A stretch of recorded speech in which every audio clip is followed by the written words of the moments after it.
Hello my dear students. और आज हम पढ़ेंगे 16 महाजनपदों की पूरी कहानी। जी हाँ, तो जल्दी जल्दी से आप सभी लोग हमारे साथ जुड़ जाइए क्योंकि आज हम पढ़ने वाले हैं पूरा महाजनपद काल। ठीक है, तो आज एक बहुत ही शानदार क्लास हम आपके लिए लेकर आए हैं। फटाफट आप सभी लोग लाइव आ जाइए। क्या हाल चाल है? बढ़िया। तो आज पूरा 16 महाजनपद, जैसा कि आपको पता है कि जब वैदिक सभ्यता का समापन हुआ, उत्तर वैदिक काल का समापन हुआ, तो पूरा हिंदुस्तान जो है वो 16 महाजनपदों में विभाजित हो गया। और उन 16 महाजनपदों ने जो है वो एक एक कर करके अपने अपने साम्राज्य पर शासन किया और एक एक कर करके एक दूसरे के साथ फिर मिलते भी गए। फिर हम आपको पढ़ेंगे कि बिहार में कितने महाजनपद थे, यूपी में कितने महाजनपद थे, भारत से बाहर कितने महाजनपद थे, साथ ही साथ सबसे शक्तिशाली महाजनपद कौन था, गणतंत्र कौन सा था। वो सारी कहानियां, वो सारी स्टोरी जो है वो आज हम पढ़ने वाले हैं। जल्दी से आप लोग लाइव आ जाइए, फटाफट आप सब लोग। चलिए आ गए लाइव, बहुत बढ़िया। शुरू करें, एकदम समय बर्बाद नहीं करना है। हेडिंग बना लीजिए 16 महाजनपद, और इसी में हम पढ़ेंगे मगध साम्राज्य, मौर्य साम्राज्य, वो एक एक चीज, एक एक जानकारी हम आपको देने वाले हैं। बस आप लोग आज के सेशन को एकदम अच्छे ढंग से पढ़िएगा। चलिए, सब लोग तैयार हैं माय डियर? यस या नो? तो बात करेंगे, अगर बात की जाए 16 महाजनपदों की, जो कहानी है, जो स्टोरी है इस 16 महाजनपद की, अगर इसको अच्छे से समझा जाए, समझिएगा मेरी बात, ठीक है। प्राचीन भारतीय इतिहास का ये सबसे बेहतरीन टॉपिक है। हुआ क्या कि जैसा कि हम पढ़ रहे थे कि भाई आया था हमारा वैदिक सभ्यता। क्या आया था? वैदिक सभ्यता। और वैदिक सभ्यता के दो कालखंड थे, एक ऋग वैदिक काल, ठीक है ना। कौन सी सभ्यता? वैदिक सभ्यता, जो 1500 बीसी से लेकर 600 बीसी तक था। और एक उसमें आया था, सबसे पहला जो आया था वो ऋग वैदिक काल आया था, और दूसरा जो आपका आया वो उत्तर वैदिक काल आया। क्या आया? ऋग वैदिक काल 1500 बीसी से 1000 बीसी तक, आपने पढ़ा होगा, मैंने आपको पढ़ाया भी है। और दूसरा जो उत्तर वैदिक काल आया वो 1000 बीसी से 600 बीसी तक। तो उत्तर वैदिक काल में क्या हुआ कि भाई इसी काल के अंतिम समय में लोहे की खोज हुई, लगभग 300 बीसी के आसपास। किसकी खोज हुई? लोहे की खोज हुई, क्योंकि इससे पहले लोग जो है लोहे से अभिज्ञ थे।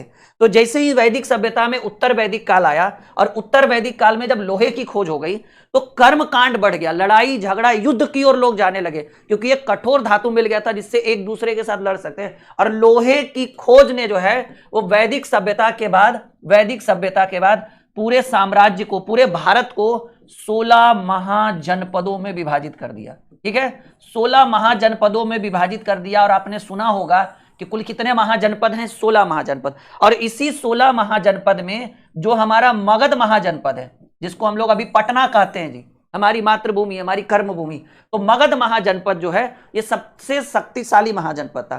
3 महाजनपद बिहार से था, एक एक कर करके जानकारी लेंगे। 8 महाजनपद यूपी से था, क्योंकि बड़ा एरिया है यूपी। 2 महाजनपद भारत से बाहर, अभी वो पाकिस्तान में है। तो वो सारी जानकारी हम इन 16 महाजनपदों की जानकारी जो है वो एक एक करके आज के सेशन में पूरा पढ़ने वाले हैं। एक बार आप लोगों से छोटा सा रिक्वेस्ट है कि क्लास को लाइक और शेयर कर दीजिए फटाफट, जल्दी जल्दी, ताकि आपके साथ आपके मित्र भी इस महाजनपद को इतना बढ़िया से समझ ले, ताकि एक भी सवाल अगर महाजनपद से आए तो उनसे छूटे नहीं। ठीक है, एकदम बिल्कुल। चलिए, सब लोग तैयार हैं 16 महाजनपदों की कहानी जानने के लिए? तो जैसा कि हम देख पा रहे, ये हमारा इंडिया का मैप है बाबू, यही है ना? हाँ, और इसमें हम आपको बताएंगे ये 16 महाजनपद है, सबका नाम लिखा है। देखिए, मगध यहां पर है, काशी, वज्जी, अंग, ठीक है, कंबोज, गांधार। तो देखिएगा 16 महाजनपदों में सबसे पहले हम अपने बिहार से शुरुआत करते हैं, जो सबसे शक्तिशाली। देखिए, बिहार में 3 महाजनपद, ये दिख रहा है ना इंडिया का मैप, ये 600 बीसी, जैसे ही उत्तर वैदिक काल खत्म हुआ, महाजनपद काल शुरू हो गया। और इस महाजनपद काल में सभी अपने अपने साम्राज्य को स्थापित करने, अपने साम्राज्य का विस्तार करने, और इस तरह की नीति सभी राजा अपनाने लगे। तो सबसे पहले अगर बात करें मगध महाजनपद, ये है भाई बिहार। बिहार का एरिया ये आपका हो गया, ये बिहार का एरिया हो गया, ये यूपी का एरिया हो गया। ठीक है, तो मेन आपको जो है पहले, मेन ज्यादा जरूरी कौन है? मेन ज्यादा जरूरी है बिहार और यूपी। वैसे तो 16 का 16 महाजनपद बढ़िया इंपॉर्टेंट है। तो ये आपका हो गया मिला जुला के, ये इतना तो नहीं, लेकिन इतना जो है ये आपका एरिया उस समय बिहार में आता था मिला जुला के। तो बिहार में 3 महाजनपद, एक आप देख पा रहे मगध महाजनपद, जिसकी राजधानी राजगीर थी, अभी राजगिरी जिसको कहते थे पहले, अभी राजगीर कहा जाता है। एक था भाई अंग, अंग की राजधानी जो है वो चंपा थी, ये भागलपुर वाला एरिया। ठीक है, और एक जो था वो वज्जी, एक महाजनपद कौन था? वज्जी। तो ये 3 महाजनपद जो है वो बिहार से था। 8 महाजनपद यूपी में। जैसे ये जो आप एरिया देख रहे हैं ना, ये जो एरिया है, अवंती हो गया, छेदी हो गया, वत्स हो गया, ये सब जो आप देख रहे हैं, ये किस चीज का एरिया है? यूपी का। 2 महाजनपद बिहार, भारत से बाहर था। एक कंबोज जिसकी राजधानी हट्टक थी, और एक गांधार जिसकी राजधानी तक्षशिला। और यही तक्षशिला से आए थे कौन? आचार्य कौन आए थे? हाँ, वही जो जिन्होंने मौर्य साम्राज्य में नींव डाली थी, चाणक्य। ठीक है, तो एकदम सिंपल समझिए, कुल महाजनपदों की संख्या कितनी माय डियर? कहेंगे सर कुल महाजनपदों की संख्या 16। 16 में बिहार से कितने महाजनपद थे? 3, मगध, अंग और बज्जी। यूपी से कितने? यूपी से 8। वो हम आगे चल के पढ़ेंगे कौन यूपी से है, किसकी क्या राजधानी, वो एक एक चीज पढ़ेंगे। ऐसे मोटा मोटी मैं बता रहा हूं कि बिहार से 3, यूपी से 8, और बिहार के भारत के बाहर से कौन सा? 2, जो अभी पाकिस्तान में, कंबोज जिसकी राजधानी हट्टक है, और गांधार जिसकी राजधानी तक्षशिला। अच्छा, ये अस्मक महाजनपद है। अस्मक जो है वो एकदम दक्षिणी छोर पर, प्रश्न पूछेगा सबसे दक्षिणी छोर पर कौन सा महाजनपद है? देख रहे एकदम साउथ वाला एरिया में, साउथ से एक महाजनपद था अस्मक। ठीक है, तो ये सब बहुत इंपॉर्टेंट है। तो एक एक चीज करके हम पूरी पूरे 16 महाजनपदों को जानेंगे। अब देखिए कौन सा बात करें कि सर बिहार वाला तो जान गए कि मगध है बिहार में, अंग है बिहार में, और वज्जी, ये तीनों बिहार में था। इसके साथ साथ याद रखिएगा कि मल्ल ये यूपी में है। यूपी वालों को हम ग्रीन कर देते हैं बाबू। ठीक है, ये क्या था? ये यूपी में है। काशी यूपी में है। वत्स यूपी में है। ठीक है ना, वत्स यूपी में है। चेदी, जिसको चेते बोला, चेदी यूपी में है। और कौन सा है? कौशल ये यूपी में है। ठीक है, सुरसेन, आई थिंक मेरे हिसाब से सुरसेन ये यूपी में है। ठीक है, मत्स्य, चेदी, सूर्यसेन, नहीं मत्स्य और कुरु तो बाहर आ जाएगा बाबू। कई को हुआ जी? 1 2 3 4 5 6, एक अवंती होगा शायद, नहीं?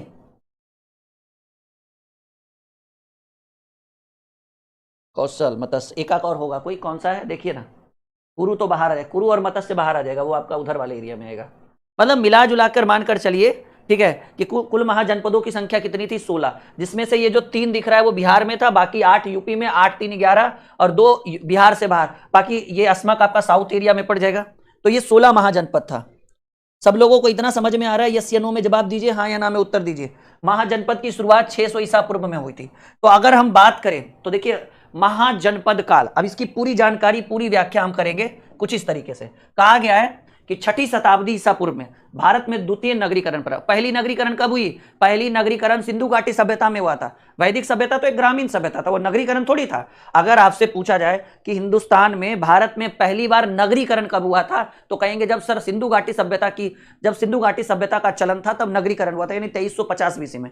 भारत में दूसरी बार नगरीकरण कब हुआ? तो कहेंगे सर दूसरी बार नगरीकरण जब पूरा महाजनपद काल आ गया, लोहे का आविष्कार। महाजनपद कब आया? देखिए सबसे पहले आया सिंधु घाटी सभ्यता, उसके बाद वैदिक सभ्यता, उसके बाद महाजनपद काल। और इस काल का आने का मतलब है लड़ाई झगड़ा, कर्मकांड, और एक दूसरे के ऊपर चढ़ना, एक दूसरे के साम्राज्य को अपने साम्राज्य में मिलाना, बस यही लक्ष्य था। और इसी में सबसे इंपॉर्टेंट जो हम पढ़ेंगे, जिसकी चर्चा हम कर रहे थे, मगध महाजनपद, जहां से हम लोग बिलोंग करते हैं, पटना से। ठीक है, मगध महाजनपद ये जो है ये शक्तिशाली महाजनपद था, क्योंकि ये 3 नदियों का संगम, सोन, गंडक और गंगा, तीनों के संगम से, तीनों तरफ से ये जो है ना, ये घिरा हुआ क्षेत्र है पटना। गंगा नदी और सोन नदी का संगम है पटना में, और उधर से गया तरफ से कौन सा? गंडक नदी। तो इस कारण से ये जो है एक शक्तिशाली महाजनपद। और इसमें सबसे पहला राजवंश शुरू हुआ था, वो हुआ था हर्यक वंश। हालांकि इससे पहले बृहदत्त वंश था, लेकिन वो उसका कोई प्रमुख प्रमाण साक्ष्य नहीं मिला है। तो मेन जो हुआ था वो हर्यक वंश, और हर्यक वंश के संस्थापक थे बिंबिसार। ठीक है, चलिए हम आगे बढ़े तो बात करेंगे माय डियर कि महाजनपद काल की बात करें तो कहा गया 6ठी शताब्दी ईसा पूर्व में भारत में द्वितीय नगरीकरण प्रारंभ हुआ, जिसके दौरान अनेक महाजनपदों का निर्माण हुआ। प्राचीन भारत में राज्यों के प्रशासनिक इकाई को महाजनपद कहा जाता था। राज्यों के प्रशासनिक इकाई को अभी क्या कहते हैं? राज्य बोलते हैं, उस समय क्या बोला जाता था? महाजनपद बोला जाता था। मतलब 16 राज्यों में बट गया था पूरा हिंदुस्तान। सोचिए 16 महाजनपद का मतलब हुआ 16 राज्यों में विभाजित हो गया पूरा हिंदुस्तान। और कहा गया कि कुछ जनपदों का वर्णन उत्तर वैदिक काल से ही मिलता है, और इसका समय अवधि जो है वो 600 ईसा पूर्व से 340, और 600 ईसा पूर्व में ही वैदिक सभ्यता का अंत हो गया था। और जैसे वैदिक सभ्यता का अंत हुआ, क्या हुआ? महाजनपद काल की शुरुआत होगी। अब कहा गया कि इसकी प्रमुख भाषा, महाजनपद काल की प्रमुख भाषा संस्कृत एवं प्राकृत थी। ठीक है, उसके बाद कहा गया इसका शासन व्यवस्था गणराज्य राज्य तंत्र था, मतलब राजा का शासन था। अभी क्या है? अभी गणतंत्र है। ठीक है ना। इनका जो गणराज्य था वो राजतंत्र था, राजा का शासन चलता था, बिल्कुल सही बात है। इसके बाद हम पढ़ेंगे कि इस समय पूर्वी उत्तर प्रदेश और पश्चिमी बिहार में लोहे का व्यापक प्रयोग होने लगा और इसी कारण से बड़े बड़े प्रादेशिक जनपद राज्य का निर्माण और परिस्थिति बन गई और लोहे के हथियार के कारण युद्ध वर्ग महत्वपूर्ण भूमिका अदा करने, मतलब जैसी लोहा का आविष्कार हुआ, लड़ाई झगड़ा मार पीट कर्मकांड जो है वो शुरू हो गया महाजनपद काल में। तो प्रश्न पूछेगा, ठीक है, कि लोहे का आविष्कार कब हुआ, तो कहेंगे सर महाजनपद काल में हुआ था, जब उत्तर वैदिक काल खत्म होने लगा ना तो लोहे का आविष्कार हो गया था और इसी कारण से एकदम लड़ाई झगड़ा बड़ी व्यापक पैमाने पर होने लगा। ठीक है, हाँ, बिहार से 3 महाजनपद, वो हम आगे पढ़ेंगे, टेंशन लेने की जरूरत नहीं है। अभी देखिए कहा गया खेती के नए औजार और उपकरणों से किसान अपनी आवश्यकता से अधिक अनाज पैदा करने लगा। जब लोहा हो गया तो सब कुछ कर सकता था, ठीक है, औजार बनने लगा, हल बनने लगा, ऐसी सी चीजें। कहा गया अब राजा अपने सैनिक और प्रशासनिक प्रयोजनों के लिए इस अतिरिक्त अनाज को एकत्रित करवा लेते थे। फिर कहा गया लोगों की जो प्रबल निष्ठा अपने जन और कबीलों के प्रति थी वो अब जनपद या महाजनपद, देखिए सबसे छोटा एरिया जो बोला जाता था कबीला कहा जाता था, जो गांव से भी छोटा होता है, समझ रहे। कबीला का मतलब बोले एगो टोला, एगो छोटा सा व्यक्तियों का गुच्छा, जैसे जादव टोला हो गया, नहीं सिंह जी का टोला हो गया, नहीं तो वो टोला जो अभी हम उसको टोला बोलते हैं गांव में, लेकिन वही टोला जो है पहले क्या बोला जाता था, कबीला। कबीला सबसे छोटा होता था, कबीला से बड़ा कौन होता था, गांव। गांव से बड़ा होता था जन मतलब अभी हम लोग शायद पंचायत बोलते हैं उसको, और जन से बड़ा होता है जनपद, जिसको हम लोग जिला बोलते हैं, और उसी जनपद से बड़ा होता है महाजनपद, जिसको हम राज्य। देखिए एक एक चीज, महाजनपद जिसको अभी हम लोग राज्य कहते हैं, जनपद जिसको हम अभी जिला कहते हैं, जन जिसको हम लोग मिला जुलाकर पंचायत कह सकते हैं, एक तरह से पंचायत, गांव तो ग्राम ही कहते हैं, और कबीला का मतलब वो एक छोटा सा टोला, एक छोटी सी टुकड़ी, समझ रहे हैं। तो वो वही चीज है, बस नाम कुछ और था और अभी क्या है, प्रक्रिया बदल गई। अभी 16 महाजनपदों की बजाय 28 राज्य हो गए, ठीक है, केंद्र शासित प्रदेश हो गया। जनपद की जगह अभी जिला हो गया, जन की जगह अभी पंचायत हो गया, गांव तो गांव ही रह गया, ठीक है ना। यहां तक क्लियर सबका, बोलिए। तो अब जब 16 जनपदों का उदय हुआ तो सबसे नॉर्मल एक छोटा जनपद था मगध का विस्तार पाटलिपुत्र से लेकर, मतलब पटना से लेकर राजगीर तक था, लेकिन इसमें विस्तार बात था, यहां पर अच्छे अच्छे शासक आए और मगध महाजनपद का कहा जाता है कि इसने पूरे सभी महाजनपदों पर अपना साम्राज्य स्थापित कर लिया था। ठीक है, चलिए आगे पढ़े। यहां देखिए बात करें कि भाई वर्तमान में, ठीक है, वर्तमान में 16 महाजनपदों की स्थिति। उत्तर प्रदेश में 8 महाजनपद, बिहार में 3 महाजनपद, राजस्थान मध्य प्रदेश में 1-1 होगा, दक्षिण भारत में 1 महाजन, अच्छा है तो दिया हुआ, सॉरी हम बेकार ध्यान दें। उत्तर प्रदेश में 8 महाजनपद। ये देखिए इतना जरूरी नहीं, ये नहीं पूछेगा कि कौन सा महाजनपद कहाँ है, लेकिन ये जरूर पूछ सकता है कि बताइए, हम लिख रहे थे, इधर लिखा हुआ तो था, यूपी में कुल महाजनपद कितने हैं, 8 महाजनपद थे, बिहार में 3, कौन कौन सा, मगध, अंग और बज्जी, नहीं, हाँ, तीसरा राजस्थान में 1 महाजनपद, मध्य प्रदेश में भी 1 महाजनपद, दक्षिण भारत में, देखिए दक्षिण भारत में यही था, कौन गया बाबू, दक्षिण भारत में अस्मक, का लिखा हुआ है लेकिन अस्मक होना चाहिए, दक्षिण भारत में 1 महाजनपद, भारत के बाहर 2 महाजनपद, कौन कौन से, कहेंगे सर भारत के बाहर 2 महाजनपद था, कंबोज जिसकी राजधानी हट्टक थी और गांधार जिसकी राजधानी तक्षशिला थी, वो भी दोनों पाकिस्तान में था। तो एकदम क्लियर हो गया कि भाई पूरे महाजनपदों को कितने भागों में बांटा गया था, 16 महाजनपदों में बांटा गया था। अब देखिएगा बात करें गांधार महाजनपद पाकिस्तान में था, अभी पढ़े हम लोग, और इसकी राजधानी तक्षशिला, और यह विश्व की सबसे प्राचीनतम विश्वविद्यालयों का केंद्र था, तक्षशिला। उसके बाद नालंदा। गांधार महाजनपद पाकिस्तान में था, इसकी राजधानी, गांधार महाजनपद की राजधानी तक्षशिला, और ये जो तक्षशिला था वो विश्व का प्राचीनतम विश्वविद्यालय का केंद्र था। मतलब शिक्षा का अगर कोई केंद्र था महाजनपद काल में तो वो तक्षशिला थी, जिसकी राजधानी, तक्षशिला किसकी राजधानी है, गांधार महाजनपद की। ठीक है, कहां के बाबू, गांधार महाजनपद की राजधानी क्या थी, तक्षशिला। अब देखिए एक था अस्मक महाजनपद, कह रहे अस्मक दक्षिण भारत का एकमात्र महाजनपद था जो गोदावरी नदी के तट पर था। देखिए अगर बात करें अस्मक महाजनपद की तो यहां देखिए इसी को अशाका लिखा हुआ है, लेकिन ये क्या है भाई, अस्मक महाजनपद है, और ये क्या है, दक्षिण भारत की एकमात्र महाजनपद है, और ये गोदावरी नदी के तट पर है। ये देखिए, ये मैप हम चाहते तो नहीं भी लाते, सिर्फ टिक लगाकर चीजों को समझा देते, लेकिन इस मैप से आपके अंदर की एनर्जी आई कि अच्छा बिहार इस एरिया में था, बिहार हमारा इधर है। जो बिहार वाले होंगे वो सोचेंगे चलो हम इधर है, यूपी वाले बाबू आप लोग यहाँ हैं, ठीक है, और साउथ वाले नीचे हैं। मैप भी पढ़ाएंगे, हम अच्छे से पढ़ाएंगे, टेंशन मत लीजिए। तो एक एक चीज जब समय आप हमें देंगे ना तो हम आपको एक बेहतर कॉन्सेप्ट देंगे, इसमें कोई डाउट नहीं है। तो ये क्लास बहुत बढ़िया होगा, इसमें कोई डाउट नहीं। जो समझने वाले होंगे वो पूरा डीपली समझेंगे, जो एकदम बकलोल होगा वो एकदम नहीं समझेगा। अस्मक महाजनपद दक्षिण भारत का एकमात्र महाजनपद जो, अब आपसे देखिए मान लीजिए डायरेक्ट एग्जाम में पूछ दिया, बीपीएससी में, कोई भी एसएससी में, रेलवे में, डिफेंस में, बताओ बाबू कि दक्षिण भारत का एकमात्र महाजनपद कहाँ है, तो दिमाग लगाओ दक्षिण भारत होता कौन? अरे दक्षिण भारत नीचे, और मैप में बताएं कि अस्मक है नीचे में, गोदावरी नदी के तट पर, तो रटा गया ना, बता भी दिए, समझा भी दिए कि अगर दक्षिण भारत की बात बोले तो कौन से महाजनपद में आ जाइए? अस्मक, जो एकदम नीचे में है। अब देखिए उत्तर प्रदेश का मल्ल महाजनपद, ये वही महाजनपद है जिस महाजनपद में भगवान बुद्ध को निर्वाण, यानी निर्वाण मतलब क्या कहते हैं, मतलब मृत्यु हुआ था इनका, ठीक है, मल्लों के द्वारा। पढ़े हैं ना आप लोग गौतम बुद्ध में, जब हम लोग बौद्ध धर्म पढ़ा रहे थे तो हमने आपको पढ़ाया था। मैं आप लोगों का क्या कह रहे हो जी, बताओ, ये क्लास रोज इसी टाइम चलती है, वैसे तो 2 बजे चलता है, लेकिन आज हमारा मन किया कुछ एक्स्ट्रा पढ़ाने का, इसलिए हम थोड़ा लाइव है। तो देखिए बिहार, ये उत्तर प्रदेश का मल्ल महाजनपद, आपने सुना होगा जब मैंने आपको बौद्ध धर्म पढ़ाया था तो वहां पर कहा गया था मल्लों के द्वारा विष रहित भोजन दे देने के कारण भगवान बुद्ध की मृत्यु हो गई, उन्हें महानिर्वाण की प्राप्ति हुई। तो ये मल्ल क्या जाति थे? नहीं, मल्ल महाजनपद है। जैसे मगध था, अंग था, जो भी है ऐसे तरह का, गांधार महाजनपद, वैसे मल्ल एक महाजनपद था, ना कि कोई जाति थी। कुछ सबको लगता होगा ना कि मल्लों द्वारा एक कास्ट होगा, नहीं, ऐसा कुछ नहीं था। यहाँ देखिए बिहार का बज्जी एक महाजनपद जो था, एक गणराज्य था।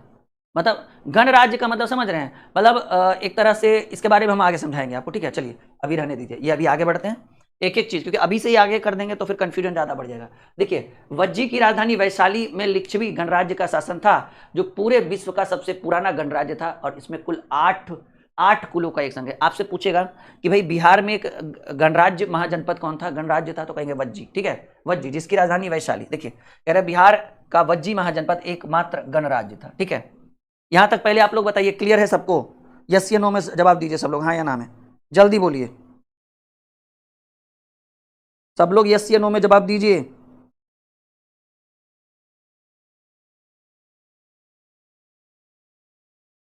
ठीक है, बढ़े आगे। हाँ, तो हमने क्या बोला, क्लियर एकदम सबका? चलिए तो देखिए गणराज्य, अब बात कर रहे थे, चलिए इस पर डिस्कस कर ही देते हैं कि बिहार का बज्जी महाजनपद जो था एकमात्र गणराज्य था। गणराज्य का मतलब समझिएगा कि राजा का चयन जो है, राजा का चयन जो है वो किसके द्वारा होता था? जनता के द्वारा। मतलब जनता, मतलब अभी भी हमारा क्या है, गणराज्य है। हम लोग अपने प्रधानमंत्री का चयन करते हैं ना, तो प्रश्न पूछेगा कि वह कौन सा एकमात्र महाजनपद था जिसमें गणराज्य था? बज्जी। बाकी में राजतंत्र था, मतलब राजा मरा तो उसका बेटा राजा बनेगा, फिर उसका बेटा, जैसे हरियक वंश आया था मगध महाजनपद में, तो बिंबिसार का बेटा अजातशत्रु का बेटा उदयन का बेटा नागदशक, ऐसे करके वो चलते रहा। तो गणराज्य का मतलब हुआ जिसमें राजा का चयन कौन करता है? जनता के द्वारा। तो प्रश्न पूछेगा एकमात्र महाजनपद जिसमें गणराज्य स्थापित था, कहेंगे सर वज्जी, ठीक है। अब देखिए वज्जी की राजधानी वैशाली में लिच्छवी गणराज्य का शासन था। किसका? लिच्छवी गणराज्य का शासन था, जो पूरे विश्व का सबसे पुराना गणराज्य था।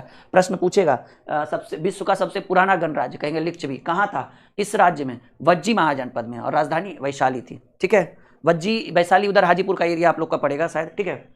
अब देखिए सबसे शक्तिशाली महाजनपद मगध महाजनपद था। इसके दक्षिण में विंध्याचल पर्वत थी, पश्चिम में सोन नदी है, और उत्तर में गंगा, और पूर्व में फल्गु। वही फल्गु को क्या बोलते हैं हम लोग?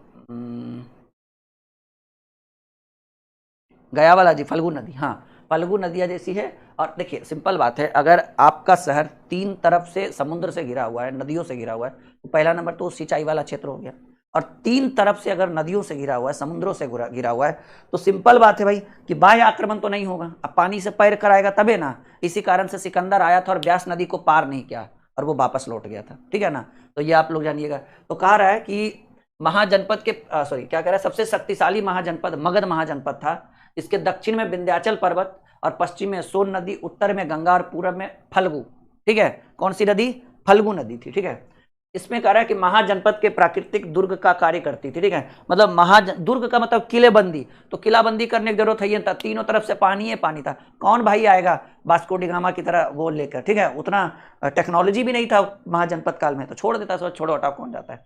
अब देखिए, अब चारों तरफ सेना लगाने से बढ़िया कि एक तरफ लगाई, 3 तरफ तो पानी है, 3 तरफ से कोई आएगा नहीं, कोई बाह्य आक्रमण होगा नहीं। राजस्थान के मरुस्थलीय क्षेत्र में स्थित एकमात्र मत्स्य महाजनपद।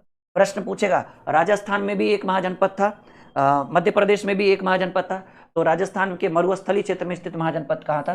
मत्स्य महाजनपद। अब देखिए, महाभारत तथा पुराणों में चंपा प्राचीनतम नाम क्या था? मालिनी। चंपा ये भी महाजनपद है। अंग महाजनपद की राजधानी थी चंपा। ठीक है, कौन से? अंग महाजनपद की राजधानी चंपा थी। वही कह रहा है महाभारत तथा पुराणों में चंपा का प्राचीनतम नाम मालिनी था। कह रहा है महात्मा बुद्ध ने अपना सर्वाधिक उपदेश कौशल की राजधानी श्रावस्ती में। कौशल महाजनपद, प्रश्न सुना होगा आपने। सबसे पहला उपदेश सारनाथ में, सर्वाधिक उपदेश कौशल के श्रावस्ती में। ठीक है, मल्ल की राजधानी क्या थी? कुशीनगर में महात्मा बुद्ध ने तो मल्ल प्रश्न बोला जाएगा कि किस महाजनपद में भगवान बुद्ध की महापरिनिर्वाण यानी मृत्यु हुई थी? मल्ल महाजनपद। ठीक है, ये सब यूपी में। ठीक है, कान्यकुब्ज जिसको कन्नौज कहा जाता है, कन्नौज यानी पांचाल राज्य के अंतर्गत आता है। कन्नौज की राजधानी कहाँ था? पांचाल। अंग की पहली चर्चा अथर्ववेद में की गई। अंग महाजनपद जिसकी राजधानी कहाँ है? अंग महाजनपद की राजधानी है चंपा। एक एक चीज आप कर लोगे, एक एक चीज आप रट लोगे। ठीक है, हाँ, राजस्थान के मरुस्थलीय क्षेत्र में था मत्स्य महाजनपद। ठीक है, कौन सा? मत्स्य महाजनपद। हाँ बिल्कुल बिल्कुल बिल्कुल। थोड़ा सा आप लोग क्लास को एक बार शेयर कर दीजिए, थोड़ा हमारे अंदर भी एनर्जी आ जाएगी कि भाई स्टूडेंट हमारी बात मानते हैं एकदम। जल्दी जल्दी चलिए तो, क्योंकि यहाँ से अब हम लोग मौर्य साम्राज्य मगध साम्राज्य की बात करेंगे। देखिए मगध साम्राज्य की अगर बात करेंगे, अब यहाँ से जो है ना थोड़ा सा पढ़ाने में भी मजा आएगा, क्योंकि थोड़ा महाजनपद काल में सबसे इंटरेस्टिंग जो यही होता है वो मगध साम्राज्य होता है, मगध काल होता है। चलिए सब लोग आ जाइए फटाफट। क्लियर है? ओके, तो देखिएगा 16 महाजनपदों में अब हम लोग कौन पढ़ेंगे? मगध महाजनपद पढ़ेंगे। मगध महाजनपद, और ये सबसे शक्तिशाली महाजनपद था। सोचो बिहार कितना शक्तिशाली था, ये आप प्राचीन काल से लगा सकते हो। आजकल कहा जाता है कि बिहार में कुछ नहीं है। अरे भाई ठीक है, लेकिन प्राचीन काल को भी तो एक बार उलट कर देखिए क्या कह रहा है। 16 महाजनपदों में मगध जनपद का प्रारंभ में तो बहुत ही छोटा था। मगध जनपद जो है वो प्रारंभ में बहुत छोटा था, जो पाटलिपुत्र से मात्र राजगीर यानी पटना से राजगीर तक ही इसका विस्तार था। पटना से राजगीर क्या होगा? मुश्किल से 100 किलोमीटर, सोचिए। और अभी देखिएगा क्या कहता है, किंतु मगध के शासकों ने मगध की सीमा पर बंगाल से लेकर अफगानिस्तान तक तथा हिमालय से लेकर सतपुड़ा की पहाड़ियों तक अपने साम्राज्य को फैला दिया। अब एक्चुअली यहीं से पढ़ना है हमें एक्चुअल यही पढ़ना है, मगध महाजनपद। तो कहा गया है कि 16 महाजनपदों में मगध महाजनपद का प्रारंभ में तो एक बहुत ही छोटा सा महाजनपद था जो पटना से लेकर बस राजगीर तक फैला हुआ था, लेकिन मगध के शासकों ने मगध की सीमा को बंगाल से लेकर अफगानिस्तान तक तथा हिमालय से लेकर सतपुड़ा की पहाड़ियों तक अपने साम्राज्य को फैला दिया। यानी एक बहुत बड़ा, और इसमें पता है क्या था? इसके राजाओं का बस एक ही नियम था कि भाई या तो जीत लो या तो साम्राज्य का विस्तार जो है संबंध स्थापित करके, मतलब एक राजा की बेटी से शादी कर लिया, बहन से शादी कर लिया। बिंबिसार के बारे में पढ़िएगा ना, 4-5 को बीवी थी और सबका एक ही लगता था, सब अलग अलग महाजनपद की रानियां थी, बेटियां थी, सबसे अच्छे से विवाह कर लिया। देखिए इसका विस्तार उत्तर में गंगा नदी से लेकर दक्षिण में विंध्याचल पर्वत, विंध्य पर्वत तक तथा पूर्व में चंपा से पश्चिम में सोन नदी तक विस्तृत था। मतलब एक बहुत बड़ा जनपद था। यहां से मजा आएगा। प्रश्न कहेगा कि मगध महाजनपद पर कुल 7 राजवंशों ने शासन किया। मगध महाजनपद पर, मगध जो हमारा पटना महाजनपद है, पाटलिपुत्र महाजनपद है, उसी को मगध कहते थे हम लोग। मगध महाजनपद पर कुल 7 राजवंशों ने शासन किया। कुल कितने राजवंश आए? 7 राजवंश। पहला एक फॉर्मूला याद रखिएगा, हसीन मसुक होना चाहिए, हसीन मसुक सा। क्या होगा बाबू? ऐसे लिखिएगा, हसीन, ठीक है, हसीन मसुक सा। ये 7 राजवंश हम यहां से कंटिन्यू पढ़ेंगे लगातार। पटना महाजनपद पर, मगध महाजनपद पर कुल 7 राजवंशों ने शासन किया। नाम था हसीन मसुक सा। हरकाला, हा से हो गया हर्यक वंश, सी से हो गया शिशुनाग वंश, न से हो गया नंद वंश, म से हो गया यहां देखिए मौर्य वंश, सु से हो गया सुंग वंश, क से हो गया कण्व वंश और स से हो गया सातवाहन वंश। यानी हर्यक वंश के संस्थापक बिंबिसार, शिशुनाग वंश के संस्थापक शिशुनाग, नंद वंश के संस्थापक महापद्मनंद, मौर्य वंश के संस्थापक चंद्रगुप्त मौर्य, सुंग वंश के संस्थापक पुष्यमित्र शुंग, कण्व वंश के संस्थापक वासुदेव, सातवाहन वंश के संस्थापक सिमुक। तो ये अभी हमारा टारगेट यही रहेगा, हसीन मसुकसा। क्या टारगेट रहेगा बाबू? हसीन मसुकसा, ये हमारा अभी का लक्ष्य रहेगा। मतलब यहां से लेकर हर्यक वंश से लेकर हम लोग सातवाहन वंश तक पढ़ेंगे, और ये टर्निंग पॉइंट रहेगा एंशिएंट हिस्ट्री का। सब लोग तैयार हैं? एक बार नीचे कमेंट में अपनी बातें कुछ लिखें, तब हम आगे बढ़ेंगे हसीन मसुकसा पर। सब लोग नीचे लिखो जी, हसीन मसुकसा।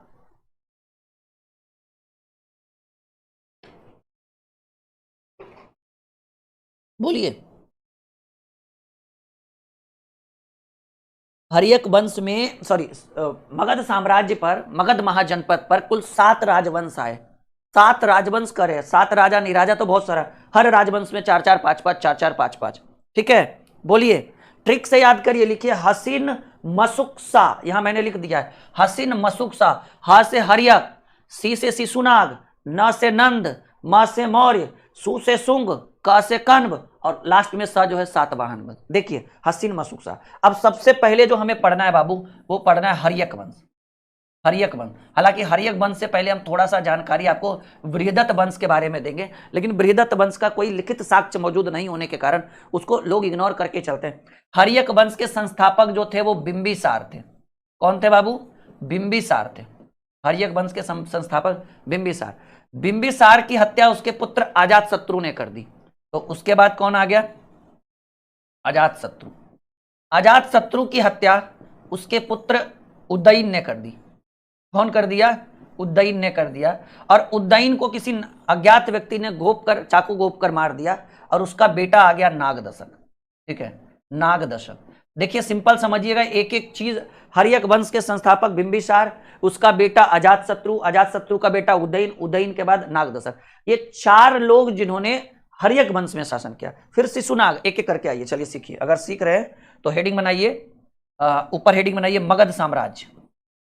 मगध, मगध, मगध साम्राज्य। क्या हेडिंग बनाएंगे? मगध साम्राज्य। देखिए ये बहुत ही बेहतरीन सेशन आपके लिए लेकर आए हैं हम मगध साम्राज्य के ऊपर। हमने क्या ट्रिक बताया बाबू? हसीन, हसीन, सब लोग लिखो। देखो अगर बढ़िया कॉन्सेप्ट चाहिए, एक बेस्ट कॉन्सेप्ट चाहिए, तो आज की क्लास आपके लिए बड़ा ही बेहतरीन होगा। हसीन मशुकसा। ठीक है, मगध साम्राज्य की अगर चर्चा की जाए तो मगध साम्राज्य पर कुल कितने राजवंशों ने शासन किया? तो कहेंगे सर मगध साम्राज्य पर कुल 7 राजवंश ने शासन किया, जिसका शॉर्टकट फॉर्मूला है हसीन मशुकसा। बोलो बाबू, क्या नाम है जी? हसीन मशुकसा। और 7 राजवंश में अगर एक एक राजवंश की चर्चा की जाए तो पहला राजवंश जो था बाबू, वो हर्यक वंश था। कौन सा था? हर्यक वंश। हर्यक वंश की अगर बात करें तो हर्यक वंश में इसके संस्थापक जो थे वो थे, पहला शासक जो था हर्यक वंश में, वो पहला शासक था बिंबिसार। क्या था बाबू? बिंबिसार। बिंबिसार की हत्या उसके पुत्र अजातशत्रु ने कर दी, तो दूसरा शासक हो गया अजातशत्रु। ठीक है, तीसरे की बात करें तो उसका बेटा था उदयन। हर शासक के बारे में थोड़ी थोड़ी जानकारी हम देते चलेंगे।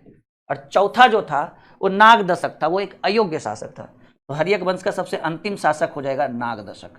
और नागदशक की हत्या उसके अमात्य या कहिए सेनापति शिशुनाग ने कर दी। तो हर्यक वंश में नागदशक जो है वो अंतिम शासक था। और नागदशक की मृत्यु के बाद, ठीक है ना, एक नए वंश की स्थापना हुई। हर्यक वंश पहला था, अब दूसरा जो बन गया वो हो गया शिशुनाग वंश। कौन सा? शिशुनाग वंश। शिशुनाग वंश।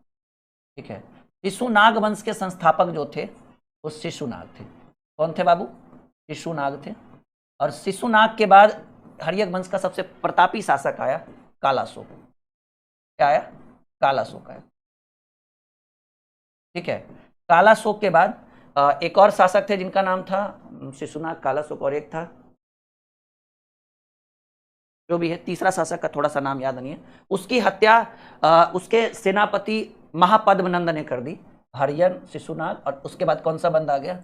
वंश आ गया नंद वंश। कौन सा वंश आ गया? नंद वंश। देखिए ना, ध्यान से उठ गया कि एक सेकेंड रुकिएगा थोड़ा सा।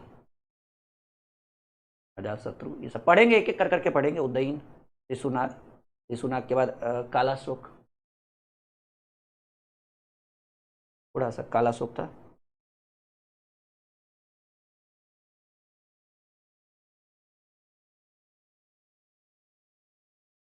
हाँ, नंदीवर्धन, वही कहे हम, ध्यान कैसे उठ गया मेरा। हर्यक वंश का जो तीसरा शासक था, इस कालाशोक के बाद आया था नंदीवर्धन, वही मुझे लगा, नंदीवर्धन। ठीक है, नंदीवर्धन को जो है, नंदीवर्धन की हत्या जो है ना, नंदीवर्धन की हत्या उसके सेनापति महापद्मनंद ने कर दी। और अब कौन सा वंश आ गया? नंद वंश। ठीक है। नंदीवर्धन की हत्या किसने की? उसके सेनापति महापद्मनंद ने कर दी, और नंद वंश के संस्थापक हो गए महापद्मनंद। देखिएगा ये जो है ना, ये एक बहुत ही योग्य और क्रूर शासक थे, योग्य और क्रूर शासक थे, और इसने अपना विस्तार जो है वो बहुत बड़े लेवल पर किया था, वो जब हम पढ़ेंगे। लेकिन महापद्मनंद के बाद उनका बेटा आया घनानंद, और ये भी क्रूर शासक ही था। ये वही शासक था जिसने चाणक्य को पूरी भरी सभा में भगा दिया था। ठीक है, वो संदेश लेकर आए थे कि सिकंदर आ रहा है, तो ये बोला बुड़बक भगा। दिन भर जो है एकदम दारू पी के लोटा हुआ रहता था ये घनानंद। ऑर्केस्ट्रा देखना, दारू पी के लोटा रहना, एकदम नचनिया डांस इसको बहुत पसंद था। समझ रहे हैं घनानंद के बारे में? तो घनानंद की हत्या किसने कर दी? वही जो चंद्रगुप्त मौर्य यहाँ से, सॉरी चाणक्य यहाँ से गए और उन्होंने अपने शिष्य को तैयार किया, चंद्रगुप्त मौर्य को। तो घनानंद की हत्या चंद्रगुप्त मौर्य ने कर दी, और अब कौन सा वंश आ गया? मौर्य वंश। और मौर्य वंश के संस्थापक के रूप में नाम आया चंद्रगुप्त मौर्य, चंद्रगुप्त मौर्य। और ये चंद्रगुप्त मौर्य जो है एक नए वंश की नींव डालते हैं, मौर्य वंश। चंद्रगुप्त मौर्य का बेटा था बिंदुसार, बिंबिसार नहीं, बिंदुसार। बिंदुसार और बिंबिसार में बड़ा कंफ्यूजन होता है जी। और बिंदुसार के बाद उसका बेटा कौन आया? अशोक। बिंदुसार का बेटा कौन था? सम्राट अशोक।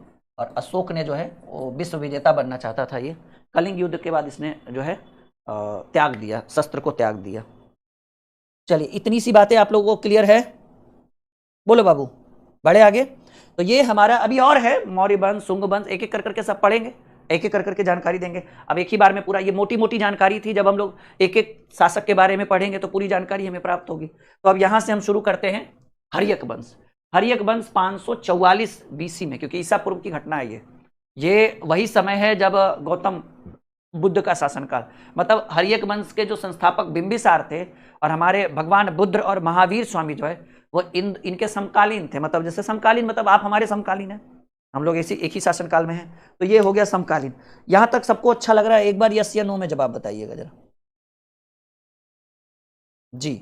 एक बार आप लोग थोड़ा सा यस या नो में जवाब दीजिए कि आप लोगों को अच्छा लग रहा है या नहीं लग रहा है, ताकि उससे क्या है ना, थोड़ा सा हमारे अंदर की एनर्जी और बढ़ जाती है अगर आप लोग कुछ बोलेंगे तो। और एक दो के बोलने से नहीं होता, सबको कुछ ना कुछ बोलना है, एक दूसरे से गप बाद में कर लेना, ठीक है। देखिए हर्यक वंश, हर्यक वंश के संस्थापक के रूप में माना जाता है बिंबिसार को। लेकिन इसमें कुछ पॉइंट है। कहा गया महाभारत और पुराणों में यह जानकारी मिलती है कि मगध पर सबसे पहले हर्यक वंश नहीं, एक और वंश था जी, बृहदत्त वंश, जिसके संस्थापक बृहदत्त थे। लेकिन इस बृहदत्त वंश की जानकारी में जो कोई साक्ष्य नहीं प्राप्त हुआ, इसलिए लोग इसको इग्नोर करके चलते हैं, और हर्यक वंश को ही मगध का वास्तविक संस्थापक माना जाता है। लेकिन पहले कौन आया था? बृहदत्त वंश। बृहदत्त वंश का संस्थापक, जिसने जो इसके संस्थापक भी कौन थे? बृहदत्त थे। यहाँ देखिएगा, बृहदत्त ने अब इसकी राजधानी गिरिब्रज, जो अभी राजगीर के नाम से, राजगिरी के नाम से जाना जाता है। जरासंध, आप सुने होंगे जरासंध का अखाड़ा, जब राजगीर आइएगा ना कभी, तो जरासंध का अखाड़ा देखिएगा, वहां पे लड़ाई हुई है भीम और जरासंध के बीच। मतलब महाभारत का काल था, तो जो पांडव में भीम थे और जरासंध, इन दोनों के बहुत बड़ा लड़ाई हुआ था, और वही उसी को कहते हैं जरासंध का अखाड़ा। कभी आइएगा तो जरूर देखिएगा। तो कहा गया जरासंध अपना साम्राज्य विस्तार पूरे उत्तर भारत में करना चाहता था, वही, परंतु पांडव और कृष्ण के विरोध में वही लड़ाई हुआ था, पांडवों ने विरोध किया था, और भीम और जरासंध के बीच में युद्ध हुआ था राजगीर में। उसी को आप लोग जरासंध का अखाड़ा, कभी सुने हैं जरासंध का अखाड़ा का नाम? जरूर सुने होंगे। तो जरासंध का अखाड़ा कहाँ है? राजगीर में। तो ये कह रहा है जरासंध अपना साम्राज्य विस्तार पूरे उत्तर भारत में करना चाहता था, पर पांडव और कृष्ण के विरोध में अपने उद्देश्य में सफलता नहीं मिल पाया, करने ही नहीं दिया गया इसको। फिर कहा गया भीम, देखिए यहाँ देखिए पॉइंट पढ़ ही रहे थे, आ भी गया। भीम के हाथों, क्या है बाबू? हाँ, भीम के हाथों मल्ल युद्ध में जरासंध मारा गया। ठीक है, कौन से युद्ध में? मल्ल युद्ध में मारा गया। जरासंध का पुत्र उसके बाद मगध का शासक बना। ठीक है, तो ये सब कब था? हर्यक वंश के आने से पहले। लेकिन वास्तविक संस्थापक, मगध साम्राज्य का वास्तविक संस्थापक हर्यक वंश को माना जाता है। इसमें देखिएगा, रिपुंजय बृहदत्त वंश का अंतिम शासक था, उसकी हत्या उसके मंत्री कुलिक ने कर दी, और वह अपने पुत्र को शासक बना दिया। घाटिया नामक सामंत, ठीक है, घाटिया नहीं, घाटिया नामक सामंत जो है वो कुलिक के पुत्र की हत्या करके अपने पुत्र बिंबिसार देखिए यहाँ पर आया। चार पांच शासक के बाद बिंबिसार आया, और बिंबिसार ने कहा कि हम ही असली राजा हैं मगध साम्राज्य के। तो लास्ट में घाटिया नामक सामंत ने कुलिक के पुत्र की हत्या कर अपने पुत्र, किसको? बिंबिसार को, मगध साम्राज्य की गद्दी पर बैठा है। और अब यहां से बिंबिसार की बात करेंगे। करेक्ट, किंतु इस वंश के बारे में, कौन सा? बृहदत्त वंश के बारे में ऐतिहासिक साक्ष्य बहुत कम है। कोई खास अच्छा साक्ष्य मिला नहीं। इस कारण से हर्यक वंश को ही पहला ऐतिहासिक वंश माना जाता है। अगर पूछा जाए कि एक्चुअल में मगध साम्राज्य पर सबसे पहले कौन है, कहे सर एक्चुअल में तो हर्यक बृहदत्त वंश आया था, लेकिन कुछ साक्ष्य उतना अच्छा मिला नहीं, तो हर्यक वंश का वास्तविक संस्थापक जो है वो बिंबिसार को ही माना गया है। यहां तक क्लियर। अब देखिएगा, बात करें बिंबिसार। बिंबिसार का कालखंड जो है ये 544 बीसी है ना, ईसा पूर्व से लेकर 492। इसी दोनों के बीच में महात्मा बुद्ध भी थे। कौन थे? महात्मा बुद्ध भी थे इसी के समकालीन, और महावीर स्वामी, ये दोनों इसी के समकालीन थे। प्रश्न पूछा जा सकता है कि भगवान बुद्ध और महावीर स्वामी इस राजवंश के समकालीन थे। तो हर्यक राजवंश के शासक थे बिंबिसार के। अजात शत्रु के समय दोनों की मृत्यु हो गई। एक 72 साल की आयु में अपने निर्वाण प्राप्ति किया, एक ने 80 वर्ष की आयु में। तो कहा गया, देखिए इस वंश के संस्थापक बिंबिसार थे। यह पहला ऐतिहासिक राजवंश था। इसकी राजधानी राजगिर या गिरिब्रज, वही इसी को भी हम लोग राजगीर कहते हैं। बिंबिसार 52 वर्षों तक मगध पर शासन किया, 544 से लेकर 492। इसमें ज़्यादा मैटर नहीं करता, लेकिन याद रखिएगा कि बिंबिसार 52 वर्षों तक मगध पर राज्य किया। यह प्रथम राजा था जिसने प्रशासनिक राज्य पर बल दिया और अस्थायी सेना को रखता था। साथ ही साथ इसने अपने साम्राज्य के विस्तार पर बहुत जोर दिया कि नहीं भाई, हमारा राज्य जो है बहुत बड़ा। बोल तो रहे पाटलिपुत्र से राजगीर, यानी पटना से राजगीर तक ही था मौर्य मगध साम्राज्य, लेकिन अभी ये सुने हैं ना कहाँ कहाँ पहुंच गया।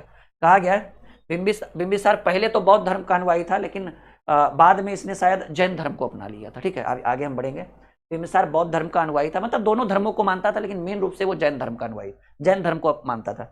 बिंबिसार ने अंग राज्य के शासक वृहदत्त को हराकर, अंग के शासक थे वृहदत्त, उसको हराकर अपने पुत्र अजात शत्रु का वहां का शासक बना। मतलब देखिए इसका एक ही नीति थी कि या तो संधि कर लीजिए, ठीक है, छोटे छोटे राजाओं से बोला या तो संधि कर लीजिए, या तो लड़ लीजिए, या तो फिर संधि करके वैवाहिक संबंध स्थापित कर लीजिए, मतलब अपनी बेटी से हमारा शादी कर दीजिए। 5-6 गो बियाह किया है जी, 5-6 गो तो लिखित है, अलिखित जैसे तुम लोग का भी भाई एक गो लिखित गर्लफ्रेंड होती है, बाकी कई गो रखते हो कौन जानने गया, भगवान जाने।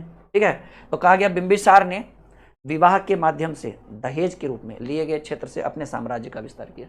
मतलब जहाँ तहाँ जो राजा को हराया बोला अपनी बेटी से बियाह कर दीजिए, हमारा हम छोड़ देंगे, आपको नहीं मारेंगे, आप हमारे अधीन हो जाइए, आप हमारे साम्राज्य के अंदर। हारल आदमी ऐसी कोई भी चीज तुरंत स्वीकार कर लेता है। ठीक है, बात करें यहां से। कहा गया बिंबिसार की पहली पत्नी, देखिए महाकौशला थी, ये बहुत ही योग्य महिला थी। बिंबिसार की पहली पत्नी महाकौशला थी, जो कौशल राज की पुत्री और प्रसेनजीत की बहन थी। कौशल ये वही क्षेत्र है जहां भगवान बुद्ध ने सर्वाधिक उपदेश दिया, कौशल महाजनपद, जिसकी राजधानी श्रावस्ती थी। ठीक है ना, हाँ, कौशल कौन था भाई? ये वही महाजनपद है जहां महात्मा बुद्ध ने सर्वाधिक उपदेश दिया था। तो क्या है,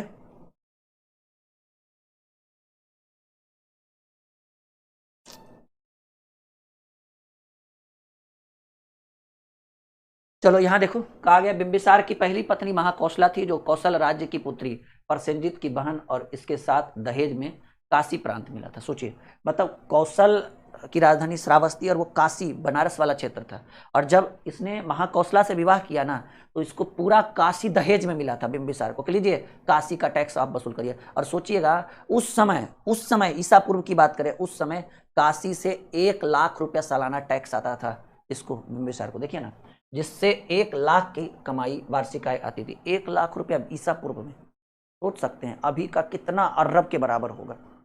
समझ रहे मेरी बात? तो वही कहा गया बिंबिसार की दूसरी पत्नी, ये बाबू बिंबिसार की पहली पत्नी थी। आजकल तो एक ही में ड्रम में पैक कर देती है, 2-3 को करेगा तो पता नहीं कहाँ कहाँ पैक करेगी। नहीं, एक के बीवी तो भाई ड्रम व्रम में सब पैक कर देती है, कभी पहाड़ पर ले जाके ढकेल देती है, कोई चाकू गोद देती है। आजकल तो ड्रम में भी पैक होना शुरू हो गया, हरा वाला ड्रम। तो कह रहा है बिंबिसार की दूसरी पत्नी जो थी वैशाली की लिच्छवी के नरेश चेतक की पुत्री राजकुमारी चेलन्ना थी। ठीक है, और जिससे अजात शत्रु का, यानी अजात शत्रु की वास्तविक माता का नाम क्या था? चेलन्ना था। अजात शत्रु जो बिंबिसार की मृत्यु पर हुआ क्या जानते हैं? बिंबिसार हर्यक वंश का जो संस्थापक बिंबिसार था, वो बहुत लंबे समय से शासन कर रहा था। तो जो अजात शत्रु की पत्नी थी ना, वो कह रही थी आप कब राजा बनिएगा, आप बूढ़ा हो जाइएगा तब राजा बनिएगा। तो वो अजात शत्रु कह रहा था हत तेरी, तो हम क्या करें, बाबूजी बैठे हुए हैं गद्दी पर, तो हम कैसे राजा बन सकते हैं? तो इसकी पत्नी बोली ना, अजातशत्रु की पत्नी, मार दीजिए बुढ़वा को, पूरा ये क्या करेगा, वो बूढ़ा हो गया इसको। तो लास्ट में क्या हुआ ना, अजातशत्रु, अब बिंबिसार हट ही नहीं रहा था गद्दी पर, और अजातशत्रु धीरे धीरे बुढ़ा रहा था, वो भी बिंबिसार 90-80 साल का हो गया था, अजातशत्रु 60-70 का हो ही नहीं गया था जी। तो भाई हम कब बनेंगे राजा, हम कब बने। तो ये क्या किया ना अजातशत्रु ने, मार दिया चाकू अपने पिताजी को, भाला भोग दिया था, ठीक है। बिंबिसार की हत्या किसने की, अजातशत्रु ने, अपने पुत्र ही पिता का हत्या कर दिया और गद्दी पर खुद बैठ गया, ठीक है। तो इस कारण से इस वंश को, हर्यक वंश को पितृहंता वंश बोला जाता है, मतलब पिता की हत्या। अब अजातशत्रु का बेटा आएगा उदयन, तो उसकी पत्नी बोलेगी आप कब राजा बनिएगा, तो बोलेगा पिताजी अजातशत्रु गद्दी पर बैठे, हम कैसे, तब बुढ़बा मरेगा नहीं तो क्या करिएगा, मारिए उसको जल्दी। तो क्योंकि उसकी पत्नी बोलती है, उदयन की पत्नी, कि देखे नहीं है आपके दादाजी को कौन मारा, आपके पिताजी मारे हैं, आप क्या सोच रहे हैं, आप भी मारिए अपने पिताजी को और राजा बनिए। तो अवरी क्या किया, अजातशत्रु का बेटा था उदयन, मार दिया वो चाकू। उसके बाद अजातशत्रु मर गया, अवरी उदयन बैठा। अब उदयन बैठा था, फिर उसको डर लग रहा था कहीं ससुरा हमारा बेटवा ने हमको मार दे, और उसका बेटा का नाम था नागदशक। तो वो अपना बेटा को बोल दिया उदयन, रे बेटा ऐसा करो कि देखो दादाजी भी दादाजी भी मरे हुए किए हैं, और तुम्हारे पिताजी भी, परदादा भी मराए, मतलब बिंबिसार भी मराया अजातशत्रु से, अजातशत्रु मराया उदयन से। नागदशक जो उदयन का बेटा था, उसको उदयन बोल दिया, अरे बेटा मारना नहीं हमको, जहिया तो मन करेगा नहीं कि हमको शासक बनना है, तुम बोल देना हम दे देंगे तुमको गद्दी। वो टेंशन फ्री हो गया नागदशक, हाँ ठीक है। लेकिन नागदशक एक योग्य शासक नहीं था, नागदशक एक योग्य शासक नहीं था। और नागदशक योग्य शासक, देखिए इधर हमने आपको क्या बताया पूरा, यहाँ देखिए ना, नागदशक के बाद कौन आया, शिशुनाग। तो क्या हुआ ना कि नागदशक एक योग्य शासक नहीं होने के कारण, ठीक है, उसको कोई फर्क नहीं पड़ा था कब शासन में, लेकिन उसका जो नागदशक का सेनापति था उसका नाम था कौन, शिशुनाग। वो सोच रहा था कि भाई अबरी उदयन मरेगा तो बेटा नागदशक गद्दी पर बैठ जाएगा।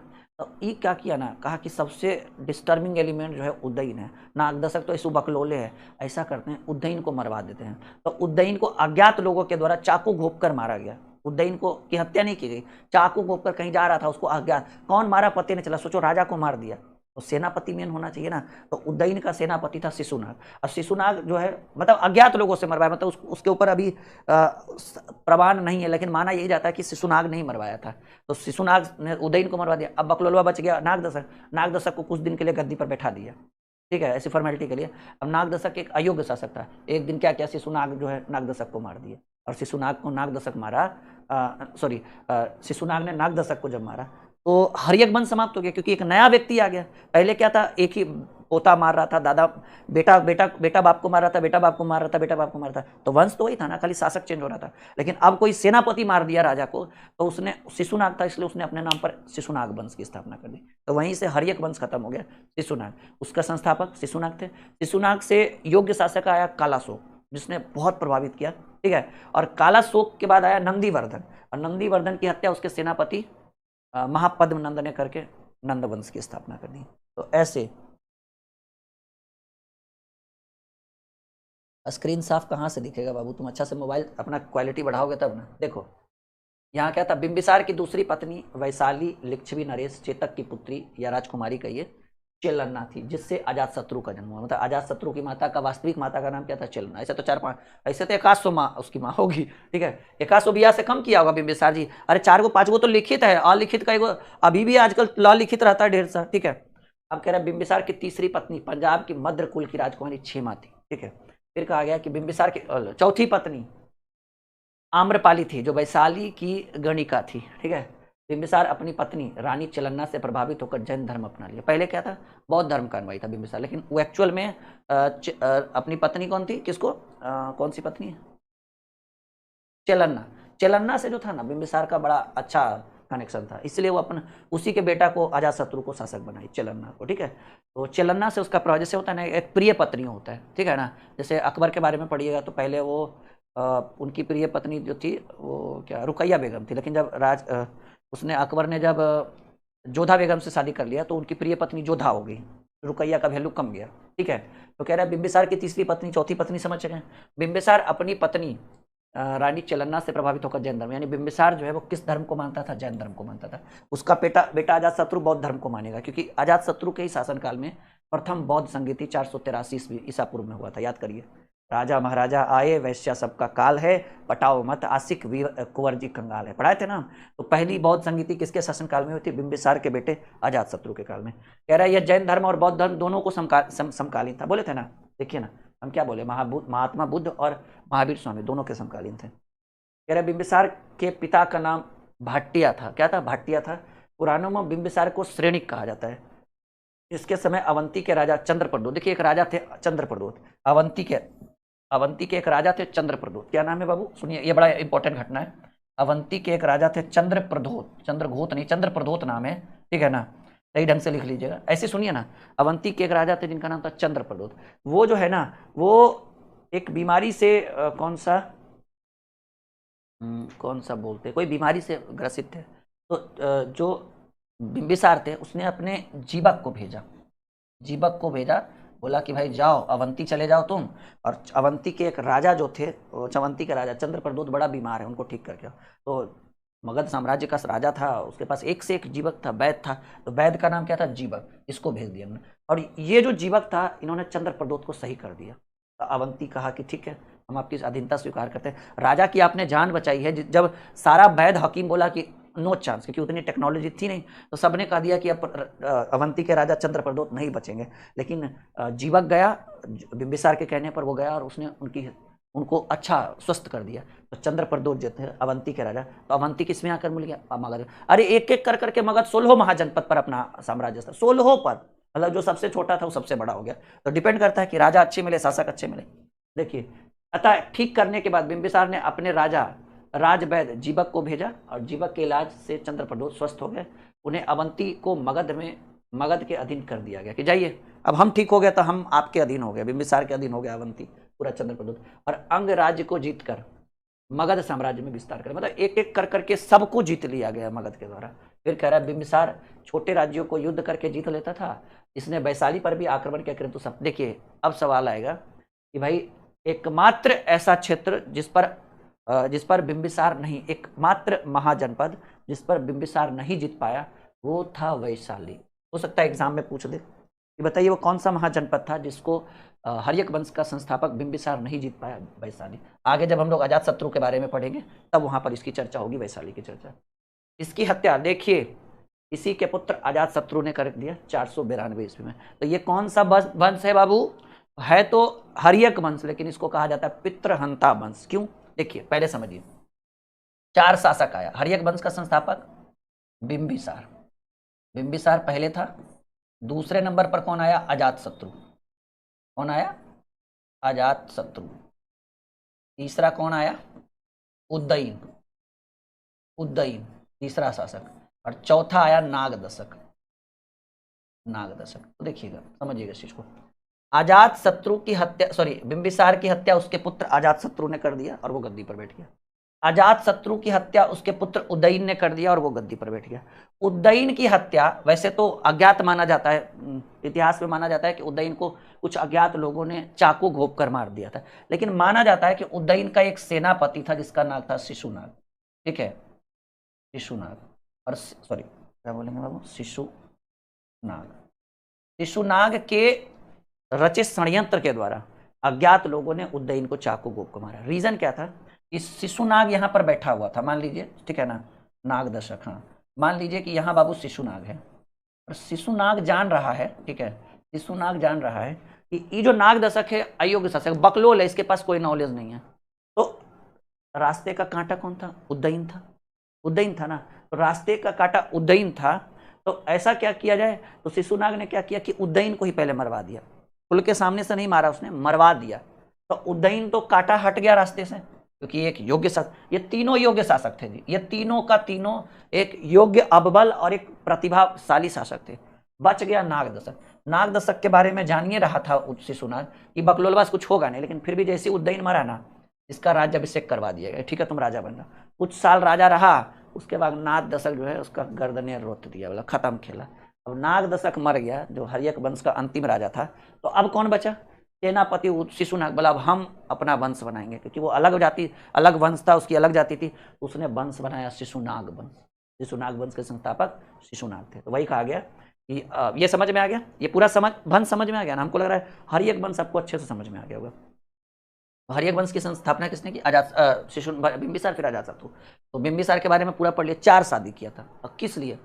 क्षेत्र का विस्तार करने के लिए, कोई और संबंध, कोई और रीजन है? जिस राजा से जीतता था कहता था या तो हमारे अधीन हो जाइए या तो अच्छा से जीना है, कर दीजिए अपनी बेटी का ब्याह, कोई अपनी बेटी का कर दो, कोई अपनी बहन का कर दो।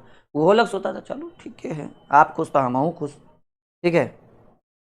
चलिए आगे बात करें। अजातशत्रु।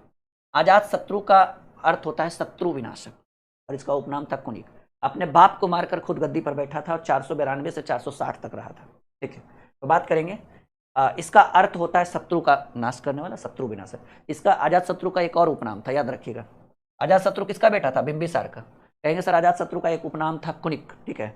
इसने अपने पिता की हत्या कर दी, अतः इसे पितृहंता भी कहते हैं। अजातशत्रु और उद्दयन दोनों को पितर, क्योंकि ये इसको मार दिया और ये इसको मार दिया, ठीक है। नागदशक नहीं मारा था उद्दयन को, क्योंकि नागदशक बकलोल शासक था, उसको उतना कोई मतलब नहीं था। उद्दयन को मारने में सबसे बड़ा हाथ था शिशुनाग का, ठीक है। हम आगे बढ़े, तो यहां तक आपका चला।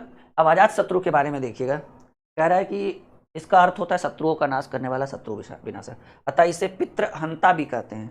यह अपने मामा प्रसेनजीत की पुत्री वजीरा से प्रेम करता था। अपने मामा, मुस्लिम में तो आजकल कॉमन है बाबू, ठीक है ना? नहीं, चाचा के बेटी से कर लो, मामा की बेटी से कर लो, मौसा फूफा मौसी, ठीक है। कहा जाता है कि एक, अगर उसकी जिसकी माँ का आपने दूध नहीं पिया, जैसे होता है ना कि भाई मान ली किसी की माँ बीमार हो जाए तो बचपन में ना होता है, मौसी पिला देती है, अगर ऐसा स्थिति में रहे तो अगर आप दूध नहीं पिए तो आप उनकी बेटी से ब्याह कर सकते हैं। अगर आप उनका दूध पी लिए हैं बचपन में तब नहीं कर सकते हैं, ठीक है।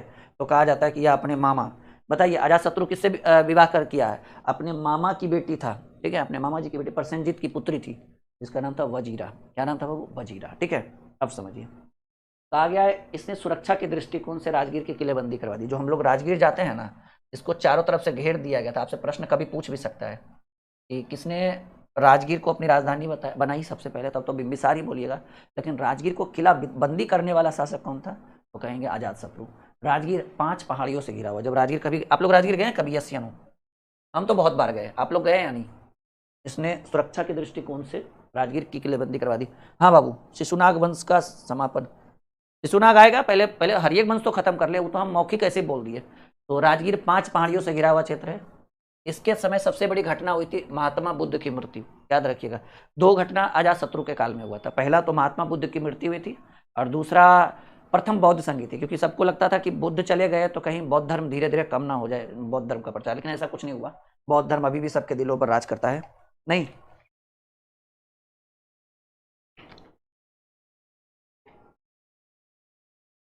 हाँ, अजातशत्रु की बीबी का नाम वजीरा था।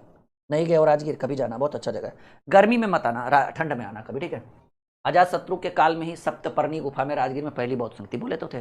देखिए अजातशत्रु का कालखंड देखिए, 492 से 460, और पहली बौद्ध संगति कब हुई थी? 483 ईसा पूर्व बीसी, राजगीर में ही हुआ था, क्योंकि राजधानी थी ना मगध साम्राज्य की। तो कह रहा है अजातशत्रु के ही काल में सप्तपर्णी गुफा में राजगीर में पहली बौद्ध संगति हुई थी। इसने अपने सहयोगी वर्षकार के सहयोग से वैशाली पर आक्रमण किया और उसे जीत लिया। प्रश्न आपसे पूछ सकता है कि वह कौन सा ऐसा महाजनपद था जिसे बिंबिसार नहीं जीत पाया लेकिन अजातशत्रु जीत गया? वैशाली, बताए थे ना, हम बोले थे कि अजातशत्रु का नाम आएगा तो वैशाली की चर्चा होगी। वैशाली को कौन जीत नहीं सका? बिंबिसार। वैशाली को किसने जीता? अजातशत्रु ने। किसके सहयोग से? वर्षकार के सहयोग से, सेनापति था। इस युद्ध में 2 नए हथियार रथ मूसल और महाशिला कंटक का प्रयोग हुआ। भाला उला जने बाहुबली में देखे ऐसे वो फेंकता है एकदम, ठीक है। तो 2 प्रश्न पूछेगा कि किस युद्ध में, और किस, पहले तो ये पूछेगा किसने रथ मूसल और महाशिला कंटक जैसे हथियारों का प्रयोग किया था? अजातशत्रु। इस युद्ध में, वैशाली महाजनपद वाले युद्ध में। ये नहीं पूछेगा किस युद्ध में, लेकिन ये आपसे जरूर पूछेगा कि रथ मूसल और महाशिला कंटक का प्रयोग करने वाला पहला शासक। तो कहेंगे सर रथ मूसल और महाशिला कंटक का प्रयोग करने वाला पहला शासक बिंबिसार का पुत्र अजातशत्रु था, जिसने वैशाली के युद्ध में, वैशाली महाजनपद वाले युद्ध में इन दोनों हथियारों का प्रयोग किया था। रथ मूसल मिला, वही सब भाला उस टाइप का होता है। आगे जो है उस टाइप का, अब हम रथ मूसल और मिला शिला कंटक नेक्स्ट क्लास में इसका पीडीएफ रख देंगे, ठीक है।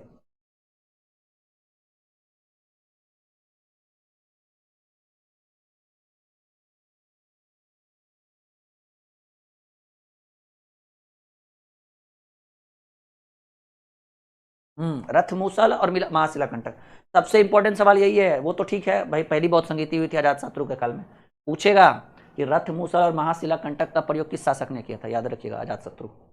जैन धर्म के पहले उपांग में महावीर और अजात शत्रु के रिश्ते के बारे में होता है, क्योंकि हम आपको शुरू में ही बता चुके हैं कि भाई ये जो हमारा शुरू हुआ है बिंबिसार, वो महात्मा बुद्ध और महावीर स्वामी के समकालीन थे, और दोनों की मृत्यु जो हुई है इन्हीं के काल में हुआ है। किनके काल में? अजात शत्रु के काल में, क्योंकि एक 468 में मरते हैं और एक की मृत्यु 483 में और एक का 468 में मिला जुला। ठीक है। कह रहा है, यहाँ देखिए, कह रहा है इसने प्रारंभ में जैन, ठीक है, इसने प्रारंभ में जैन लेकिन बाद में बौद्ध धर्म को अपनाया। ठीक है। वैसे पूछा जाए तो बिंबिसार जैन धर्म, अजात शत्रु बौद्ध धर्म। एक्चुअल में इसने 16 वर्ष तक मगध पर शासन किया। इसके 2 पुत्र हुए, उदयभद्र और उदयन। तो शासक कौन बनेगा? उदयन बनेगा, उदयभद्र नहीं बनेगा। इसके पुत्र उदयन ने इसकी हत्या कर दी। अरे दादा, मार दिया इसको। किसने मारा? उदयन ने मार दिया। ठीक है। और अब देखिए गद्दी पर कौन बैठेगा? उदयन का। उसकी भी बीवी समझाई होगी कि कहा बुढ़ाऊ को मारो जल्दी, गद्दी पर बैठना नहीं है क्या? तो अभी अजात शत्रु का कि बोला देखो दादा का हत्या, तुम्हारे दादा का हत्या तुम्हारे पिताजी ने किया, तो तुम कहाँ सोच रहे हो, मारो उसको। तो फिर अजात शत्रु ने क्या कर दिया? अजात शत्रु की हत्या उदयन ने कर दी। और 460 से लेकर 444 तक बीसी में आ रहे हैं, ईसा पूर्व में हम लोग आ रहे हैं। देखिए, इसने अपनी राजधानी कुसुमपुर, फुरसपुर, जिसको हम लोग पेशावर कहते हैं भी, ठीक है ना, कुसुमपुर पुरुषपुर को आगे चलकर, अच्छा पुरुषपुर था ना, पेशावर था, अच्छा राजधानी पाटलिपुत्र ही बना लिया। हाँ ठीक है, गलत नहीं है, वो गलत लिखा हुआ है। ठीक है। कह रहा है सीधे सीधे याद रखिएगा कि बिंबिसार और अजात शत्रु के समय राजधानी कहाँ था? कहाँ था? राजगीर। लेकिन उदयन आया तो राजधानी कहाँ बना दिया? पटना, पाटलिपुत्र बना। इनकी माता का नाम पद्मावती था। इसने अपने पिता की हत्या की थी और बौद्ध धर्म से भी पितृहंता के नाम से जाना जाता था। इसका अन्य नाम उदय या उदयभद्र था। यह चंपा का उपराजा था, पहले इसको चंपा का राजा। पुराणों एवं जैन ग्रंथों के अनुसार उदयन ने गंगा एवं सोन नदी के संगम के समीप एक शहर की स्थापना की, और यही पाटलिपुत्र शहर को स्थापित करने वाला यही शासक था, उदयन। ठीक है ना, उदयन। ठीक है।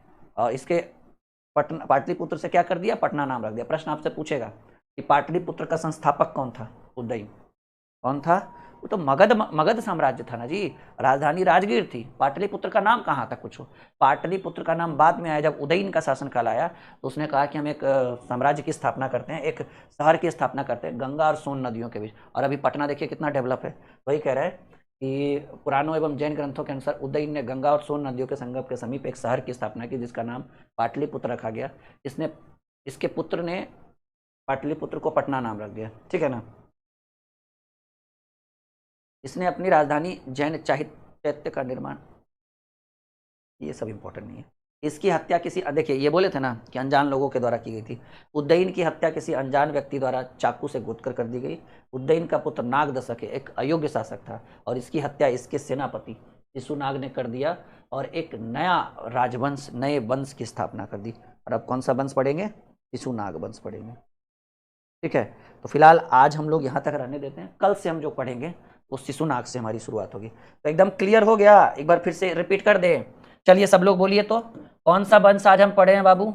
और ये ऐसे पहले 16 महाजनपद की जानकारी जान लेते हैं। 16 महाजनपद, बताइए भारत में कुल कितने महाजनपदों में विभाजित हुआ पूरा हिंदुस्तान? 16। बताइए बिहार में कितना महाजनपद? बिहार में 3 महाजनपद।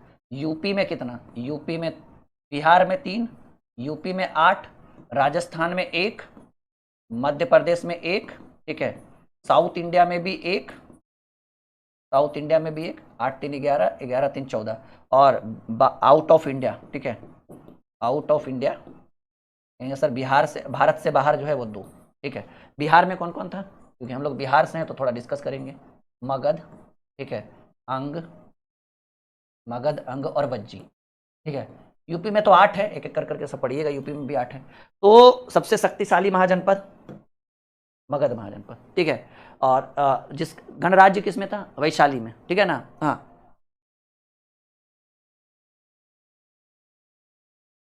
ठीक है। उसके बाद इस महाजनपद, मगध महाजनपद की जब बात हुई तो सबसे पहले कौन सा वंश आया? हर्यक वंश। हर्यक वंश के संस्थापक पहले आया बिंबिसार। बिंबिसार, बिंबिसार की हत्या किसने कर दी? अजात शत्रु ने कर दी। किसने कर दी? अजात शत्रु। अजात शत्रु, अजात शत्रु की हत्या किसने कर दी? उदयन ने कर दी।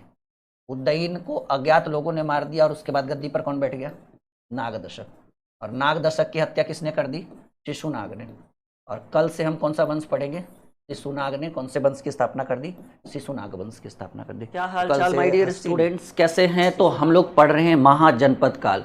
और महाजनपद काल में पिछले क्लास में हमने आपको महाजनपद में जैसा कि बताया था कि 16 महाजनपदों में, जी हाँ, पूरा हिंदुस्तान जो है वो 16 महाजनपदों में विभाजित हो गया। और उस 16 महाजनपदों में सबसे शक्तिशाली महाजनपद कौन सा था? तो वो था मगध महाजनपद। तो आज अभी हम लोग जो पढ़ रहे हैं वो मगध महाजनपद के बारे में पढ़ रहे हैं, जिसके उस ऊपर 7 राजवंशों ने शासन किया था, जिसका ट्रिक मैंने आपको बताया था, हसिन मशुक शाह। ठीक है, तो इसके बारे में हम एक बार फिर से डिस्कस करेंगे, जिसमें सबसे पहले आया था हर्यक वंश। और हर्यक वंश के संस्थापक बिंबिसार थे। उम्मीद है कि मैंने आपको पूरा ये इतना हर्यक वंश के बारे में पूरा पढ़ा दिया था। सब लोग तैयार हैं? ऑडियो वीडियो क्लियर है? एक बार यस या नो में जवाब दीजिए जी। एक बार क्लास को शेयर कर दीजिए। और लोग हेडिंग बनाएंगे क्या? ये महाजनपद काल ही पढ़ेंगे, क्योंकि इसके अंदर सबसे पहला और सबसे बड़ा महाजनपद आता है मगध। तो मगध महाजनपद में अगर चर्चा किया जाए, ठीक है, तो आप हेडिंग बना लीजिए मगध महाजनपद, या फिर मगध साम्राज्य की बात करें, मगध साम्राज्य। सब लोग हेडिंग बना लीजिए। थोड़ा सा इसको एकदम शुरू से अगर हम करें तो इस तरीके से करेंगे, मगध साम्राज्य की बात करेंगे। तो मगध साम्राज्य की अगर बात करें, ठीक है ना, तो जैसा कि मैंने आपको बोला है कि मगध साम्राज्य पर कुल 7 राजवंशों ने शासन किया था। कितने?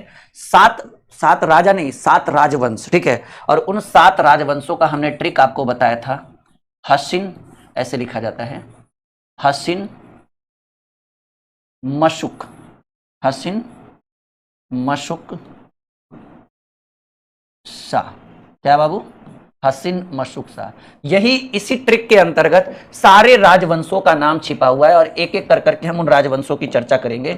और जिसमें से एक राजवंश के बारे में तो हम आपको कल पढ़ा भी चुके हैं, हर्यक। हसिन का मतलब हुआ हर्यक राजवंश, ह का मतलब हुआ हर्यक राजवंश, स से हुआ शिशुनाग राजवंश, ठीक है, शिशुनाग राजवंश, न से नंद वंश, ठीक है, म से मौर्य, मौर्य के बाद आएगा शुंग वंश, क से आएगा कण्व वंश, और सबसे अंतिम में आएगा बाबू सातवाहन वंश। बोलिए, इतना आप लोगों को शायद थोड़ा थोड़ा कल हमने भी इसके ऊपर डिस्कस किया था, क्योंकि कल तो हम लोग पूरा समझिएगा 16 महाजनपद पढ़ रहे थे। लेकिन आज हम लोग क्या पढ़ेंगे? आज 16 महाजनपदों में सीधे सीधे हमारा फोकस होगा मगध महाजनपद के ऊपर। कौन सा महाजनपद कहेंगे सर? मगध महाजनपद की चर्चा करेंगे। और मगध महाजनपद पर कुल 7 राजवंशों ने शासन किया, और उन्हीं राजवंशों की चर्चा जो है वो हम एक एक कर करके करेंगे। बताइएगा सबसे पहले कौन आया था जी? चलिए अब सब लोग सपोर्ट करिए हमारे साथ, सब लोग नीचे कमेंट बॉक्स में लिखिए, सबसे पहले कौन सा राजवंश? कहेंगे सर सबसे पहले आया था हर्यक वंश। वैसे तो बृहदत्त वंश आया था, लेकिन उसकी जानकारी जो है वो एकदम लिखित जानकारी नहीं पता है। तो हर्यक वंश का पहला शासक कौन था बताओ? कहेंगे सर हर्यक वंश का पहला शासक था बिंबिसार। हर्यक वंश का पहला शासक कौन था बाबू? कहेंगे सर हर्यक वंश का पहला शासक जो था वो था बिंबिसार। कौन था? बिंबिसार। बिंबिसार का बेटा कौन था? अजात शत्रु था। कौन था जी? अजात शत्रु था। अजात शत्रु का बेटा कौन था? तो कहेंगे सर अजात शत्रु का बेटा उदयन था। कौन था? उदयन था। उदयन था। उदयन का बेटा कौन था? उदयन का बेटा था नागदशक। ठीक है ना? कौन था? उदयन का बेटा था नागदशक। यहां तक किसी को कोई दिक्कत? तो हम ये पढ़ेंगे कि सर हर्यक वंश का संस्थापक बिंबिसार था। बिंबिसार का बेटा अजातशत्रु था। ये वही अजातशत्रु है जिसके शासन काल में प्रथम बौद्ध संगीति 483 ईसा पूर्व में, और अजातशत्रु के ही शासन काल में महात्मा बुद्ध की मृत्यु हुई थी। अजातशत्रु को बिंबिसार की हत्या किसने कर दी? कहेंगे सर बिंबिसार की हत्या जो है वो उसके पुत्र अजातशत्रु ने कर दी। अजातशत्रु की हत्या किसने कर दी? उसके पुत्र उदयन ने कर दी। और उदयन की हत्या जो है वैसे तो अज्ञात लोगों के द्वारा किया गया था, लेकिन नागदशक का जो सेनापति, या फिर कहिए उदयन का एक सेनापति था। कौन था बाबू? उदयन का सेनापति था जिसका नाम था शिशुनाग। तो शिशुनाग के आदेश पर अज्ञात लोगों के द्वारा, किसके आदेश पर? शिशुनाग के आदेश पर अज्ञात लोगों के द्वारा उदयन को चाकू मारकर हत्या कर दी गई थी। लेकिन अभी स्पष्ट प्रमाण नहीं है, इसलिए लेकिन साक्ष्य के आधार पर शक इसी के ऊपर जाता है, उदयन के सॉरी शिशुनाग के ऊपर, क्योंकि अगला जो उसका बेटा था नागदशक एक अयोग्य शासक था, बकलोल था एक तरह से। तो शिशुनाग सोचा कि अगर उदयन को मार दिया जाए तो अगला नागदशक है, नागदशक को तो कभी भी मार देंगे क्योंकि वो एक योग्य शासक नहीं था। तो वही हुआ, उदयन को अज्ञात लोगों के द्वारा शिशुनाग ने मरवा दिया और शिशुनाग के बाद उदयन के बाद गद्दी पर बैठा नागदशक, और नागदशक हर्यक वंश का अंतिम राजा था।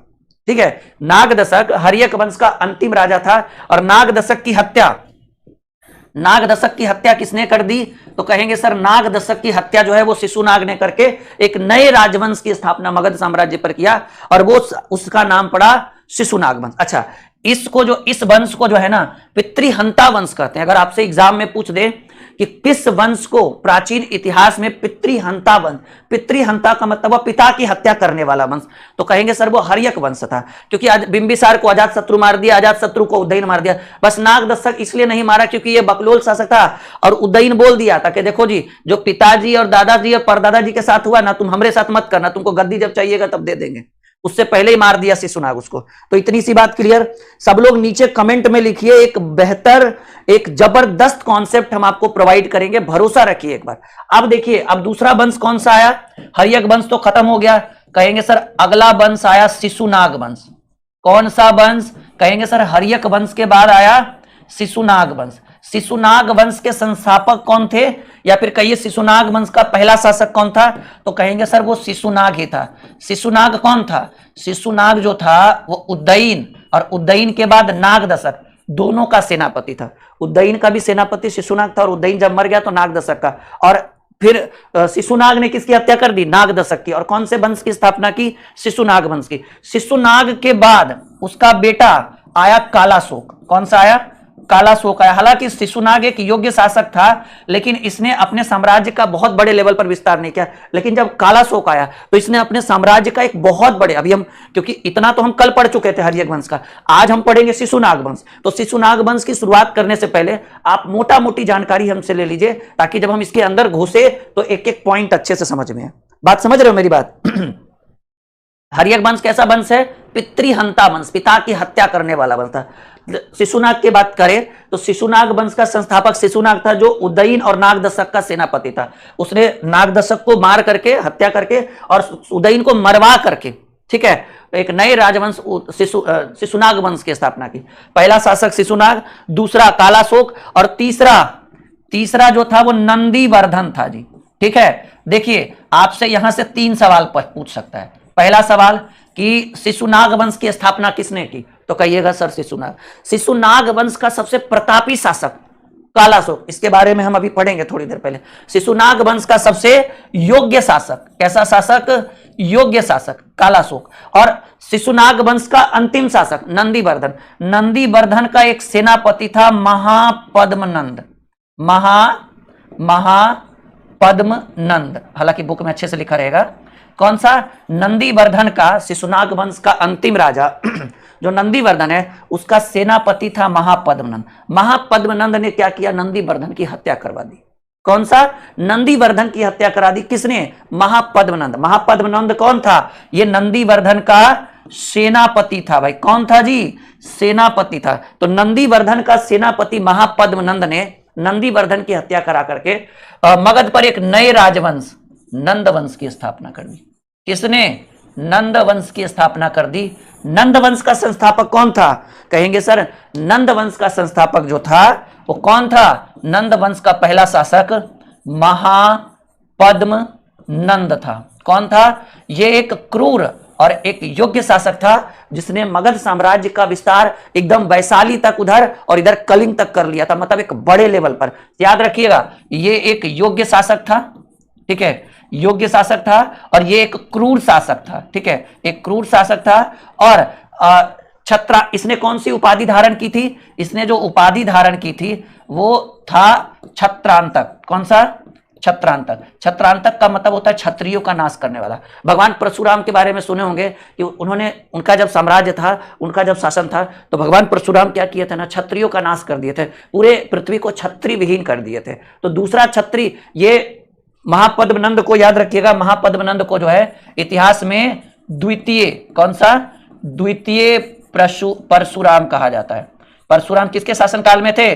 भगवान राम के शासनकाल में थे, ठीक है। तो द्वितीय परशुराम, ठीक है ना। याद करिए, जब आप रामायण देखे होंगे तो जब धनुष तोड़ा गया था राम के द्वारा उसमें स्वयंवर में, तो परशुराम ही आए थे फावड़ा लेकर, भाला लेकर, ठीक है, कि राम को मार देंगे। फिर देखे कि वो तो भगवान के अवतार है, तो फिर माफी मांगे उन्होंने, ठीक है। तो पहला परशुराम क्यों, द्वितीय परशुराम क्यों कहा जाता था? क्योंकि भगवान परशुराम ने भी जो है क्षत्रियों का अंत किया था, पूरे पृथ्वी को क्षत्रिय विहीन कर दिया था। और महापद्मनंद ने भी जो है वो छत्रांतक की उपाधि धारण किया था, मतलब क्षत्रियों का नाश करने वाला। इसलिए इसको द्वितीय, कौन सा, द्वितीय परशुराम कहा जाता है। महापद्मनंद एक बहुत बड़े लेवल तक, एक बहुत बड़े एरिया तक इसने मगध साम्राज्य का विस्तार किया। मतलब अगर मगध साम्राज्य के विस्तार में अगर किसी का योग्यता मतलब किसी का ज्यादा वर्चस्व रहा तो महापद्मनंद था। इसका दूसरा बेटा, मतलब इसका बेटा था बाबू 2 नंबर पर, महापद्मनंद के बाद गद्दी पर बैठा घनानंद, 1 नंबर का शराबी शासक था जी। कैसा?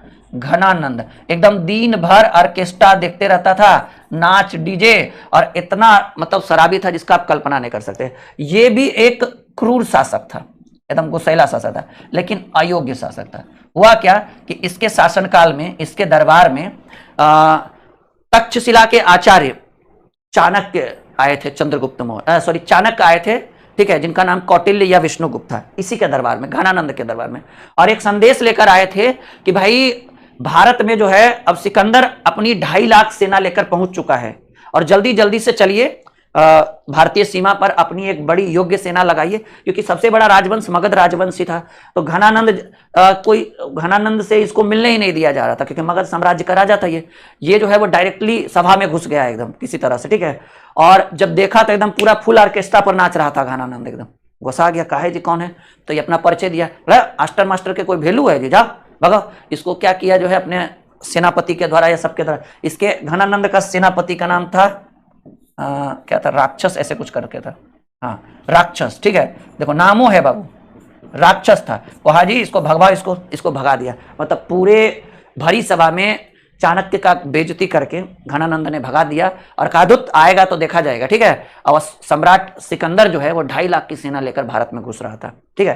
तो ये बात हुआ। तो ये घनानंद, ये नंद वंश का अंतिम शासक था, और नंद वंश का अंतिम शासक कौन हुआ? घनानंद हुआ। और घनानंद की हत्या जो है वो किसने कर दी? यही जो चाणक्य गए थे वो तक्षशिला, फिर उन्होंने अपनी सेना तैयार की, और उस सेना में एक अपने शिष्य को तैयार किया, चंद्रगुप्त मौर्य को, ठीक है। तो नंद वंश के बाद कौन सा वंश आया? कहेंगे सर नंद वंश के बाद आया मौर्य वंश, ठीक है, मौर्य वंश, ठीक है। देखिए ना पूरा कहां तक हम आपको डिटेल दे चुके हैं, समझिएगा। हस्सिन, मशुकसा, तो मौर्य, शुंग, कण्व और सातवाहन, ये तीनों भी बाकी है, इसको अगले दिन करेंगे। इसी को पहले पूरा मौर्य तक तो अच्छे से पढ़े। घनानंद की हत्या किसने की? तो कहेंगे सर घनानंद की हत्या जो है चंद्रगुप्त मौर्य ने कर दी, चंद्रगुप्त मौर्य ने कर दी। और चंद्रगुप्त मौर्य जो है घनानंद से की हत्या करके इसकी बेटी के साथ विवाह भी कर लिया, ठीक है। और एक नए साम्राज्य की स्थापना की, मौर्य वंश की स्थापना की। मौर्य वंश के संस्थापक के रूप में माना जाता है चंद्रगुप्त मौर्य को। मौर्य वंश का संस्थापक कौन है भाई? चंद्रगुप्त मौर्य। चंद्रगुप्त मौर्य के मंत्री कहिए, ठीक है, या प्रधानमंत्री कहिए, चाणक्य थे। मतलब मेन मास्टरमाइंड जो था वो चाणक्य थे, चंद्रगुप्त मौर्य को। और ये वही शासक है जो पूरा भारत, पूरा हिंदुस्तान यानी विश्व, पूरे भारत पर अगर किसी का साम्राज्य रहा तो चंद्रगुप्त मौर्य का रहा, ठीक है। और समझिएगा चंद्रगुप्त मौर्य के बाद उसका बेटा आया बिंदुसार, बिंबिसार नहीं, बिंदुसार, ये जो है ना। और बिंदुसार के बाद इसका बेटा आया सम्राट अशोक। बिंदुसार के बारे में कहा जाता है कि इसने अपने साम्राज्य में, इसने अपने शासनकाल में कुछ खास नहीं किया। चंद्रगुप्त मौर्य की तो पूरी गाथा सुनते सुनते थक जाएंगे। अशोक का तो पूरा विश्व विजेता बनने वाला था, कलिंग पर भी आक्रमण के समय इसने शस्त्र को त्याग दिया। लेकिन बिंदुसार के बारे में कहा जाता है कि बिंदुसार ने अपनी योग्यता का प्रदर्शन नहीं किया था मौर्य साम्राज्य में। मतलब अपने आप में अगर इन तीनों की तुलना की जाए तो बिंदुसार जो है वो एक अयोग्य शासक साबित हुआ। कैसा शासक साबित हुआ बाबू? अयोग्य शासक साबित हुआ। और बिंदुसार के बारे में कहा जाता था कि बिंदुसार एक पिता का पुत्र और एक पुत्र का पिता कहलाता था। समझिएगा बात, क्योंकि बिंदुसार के पिता भी एक बहुत बड़े योद्धा थे जिसने पूरे हिंदुस्तान पर अपना साम्राज्य स्थापित किया, और सम्राट अशोक की तो बात ही नहीं करिए, जितना कहेंगे उतना कम है भाई। इसने तो पूरे हिंदुस्तान को जीत लिया था, बस कलिंग विजय छोड़ दिया था। कलिंग आक्रमण के समय इसका हृदय परिवर्तन हो गया, मार काट देख के थक गया बेचारा। तो बिंदुसार के बारे में आपसे एग्जाम में पूछ सकता है कि वह कौन शासक है जो एक पिता का पुत्र बनकर रह गया और एक पुत्र का पिता बनकर रह गया।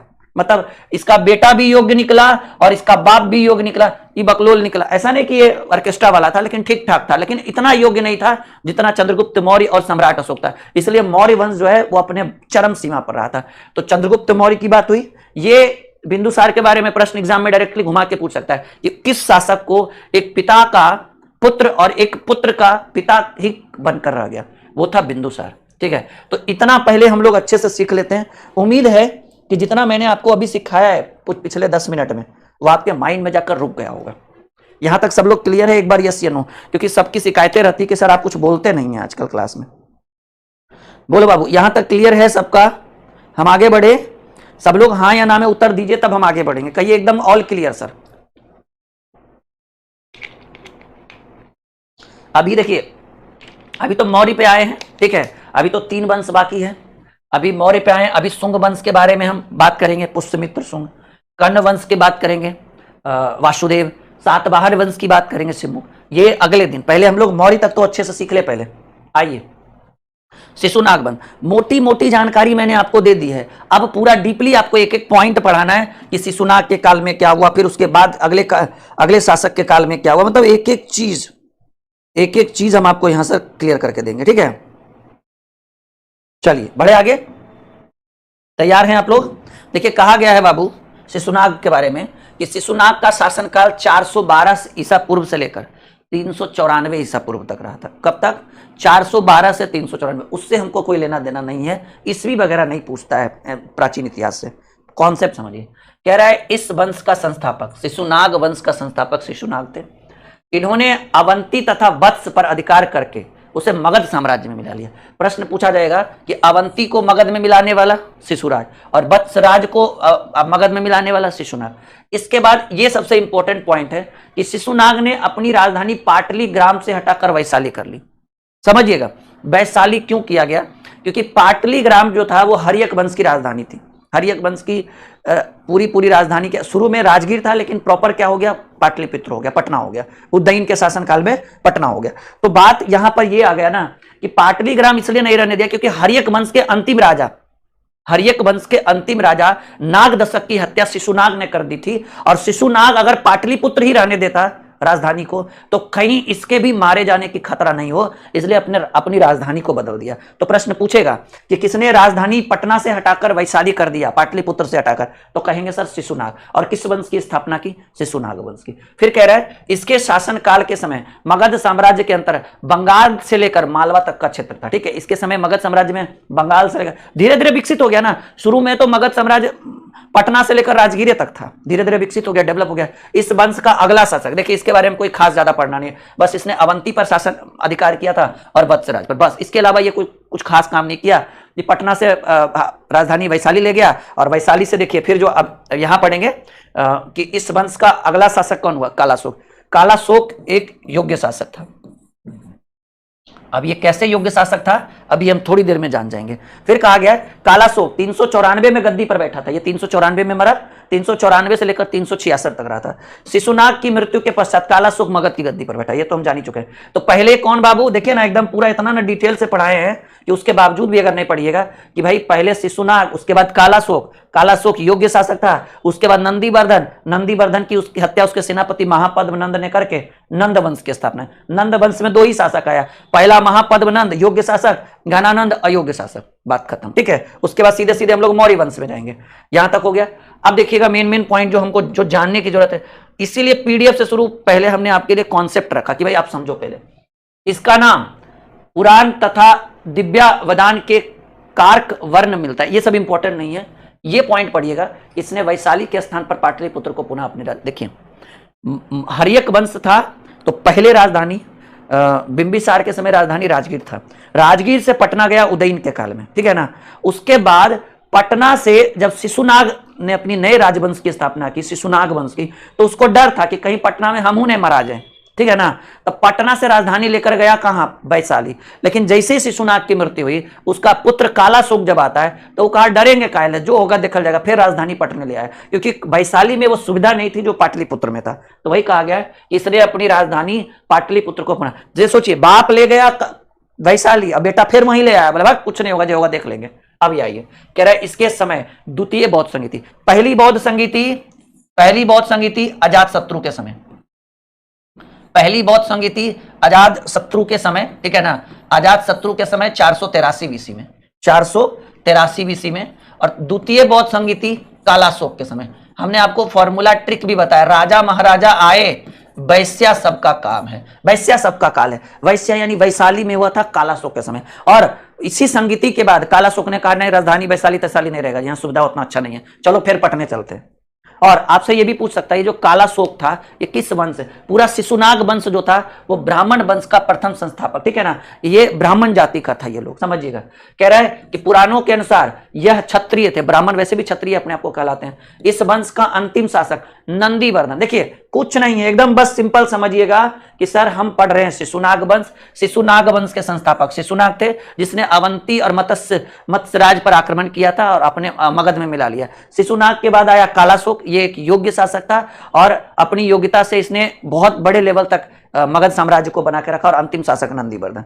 तो यही बस इतना ही पढ़ना है इसमें शिशुनाग वंश में। देखिए क्या कह रहा है कि अच्छा ये भी पढ़ना है, प्रश्न पूछेगा पहली बौद्ध संगीति अजात शत्रु के काल में, द्वितीय बौद्ध संगीति कालाशोक के समय, और यह ब्राह्मण वंश का प्रथम संस्थापक, यहीं से कौन से वंश की स्थापना हुई, ब्राह्मण वंश की स्थापना हुई। पुराणों के अनुसार यह क्षत्रिय था और इस वंश की का अंतिम शासक नंदीवर्धन था, जिसकी हत्या महापद्मनंद ने कर दी। और शिशुनाग वंश के बाद उसके बाद कौन सा वंश आ गया बाबू, नंद वंश आ गया। कालाशोक के बारे में एक दो पॉइंट और था, पता नहीं ध्यान से उठ गया। चलिए इस वंश का अंतिम शासक कौन था बताइए, शिशुनाग वंश का पहला शासक, सब लोग कमेंट में लिखिए, कहेंगे सर शिशुनाग वंश का पहला शासक शिशुनाग था। शिशुनाग वंश का दूसरा शासक, कहेंगे सर शिशुनाग वंश का दूसरा शासक कालाशोक था। शिशुनाग वंश का तीसरा और अंतिम शासक नंदीवर्धन। तो नंदीवर्धन की हत्या, ये कोई योग्य शासक नहीं था, नॉर्मल था। अरे जो योग्य रहेगा उसकी हत्या कोई करेगा जी, वो बाह्य आक्रमण, बाप बेटा बाप को मार दे वो अलग बात है कि भाई चलो धोखे से मार दिया, कोई बाहर से आएगा, ठीक है। हर बार देखिए या तो बेटा मार रहा है या तो सेनापति मार रहा है, अभी तक इतना ही हम पढ़े हैं, या तो बेटा या तो सेनापति। तो वही कह रहा है कि इस वंश का मतलब शिशुनाग वंश का अंतिम शासक नंदीवर्धन था, जिसकी हत्या महापद्मनंद ने कर दी और शिशुनाग के स्थान पर नंद वंश की। एक बात याद रखिएगा, सबसे ज्यादा विकास मगध साम्राज्य में किसके काल में हुआ, सबसे ज्यादा विकास, सबसे ज्यादा डेवलप अगर कहीं हुआ है तो नंद वंश के काल में मगध साम्राज्य का विकास हुआ। तो अब हम लोग जो पढ़ेंगे वो नंद वंश करेंगे, नंद वंश की शुरुआत करेंगे। सब लोगों को मजा आ रहा है, नहीं मजा आ रहा है बोलो। सन की जरूरत नहीं है बाबू, सन अगर ईस्वी की जरूरत होती तो हम जरूर बताते आप लोगों को। यहां से प्राचीन इतिहास में ईस्वी वगैरह बहुत कम पूछता है, नाम मात्र, ठीक है। देखिए शक्तिशाली नहीं कहा गया इसको महाशक्तिशाली बोला गया, समझ रहे हैं, मतलब पूरे एकदम छुच्छे बाहुबली था एक तरह से, समझिए एकदम क्रूर शासक था, जे मिले एकदम काट दो एकदम, ठीक है। अशोक के जैसा नहीं कि शस्त्र को त्याग दिया, हालांकि अशोक भी एक क्रूर शासक था, लेकिन फिर देखिए कह रहा है कि इस वंश का सर्वाधिक महाशक्तिशाली संस्थापक महापद्मनंद थे, जो जाति में नाई शूद्र में होते थे, कौन, नाई जाति कहते हैं, जो नाई अभी जो नाई जो बाल बनाता है शूद्र थे, नाई जाति के थे, याद रखिएगा। नंद वंश के संस्थापक महापद्मनंद, महापद्मनंद ने किसकी हत्या कर दी, नंदीवर्धन की।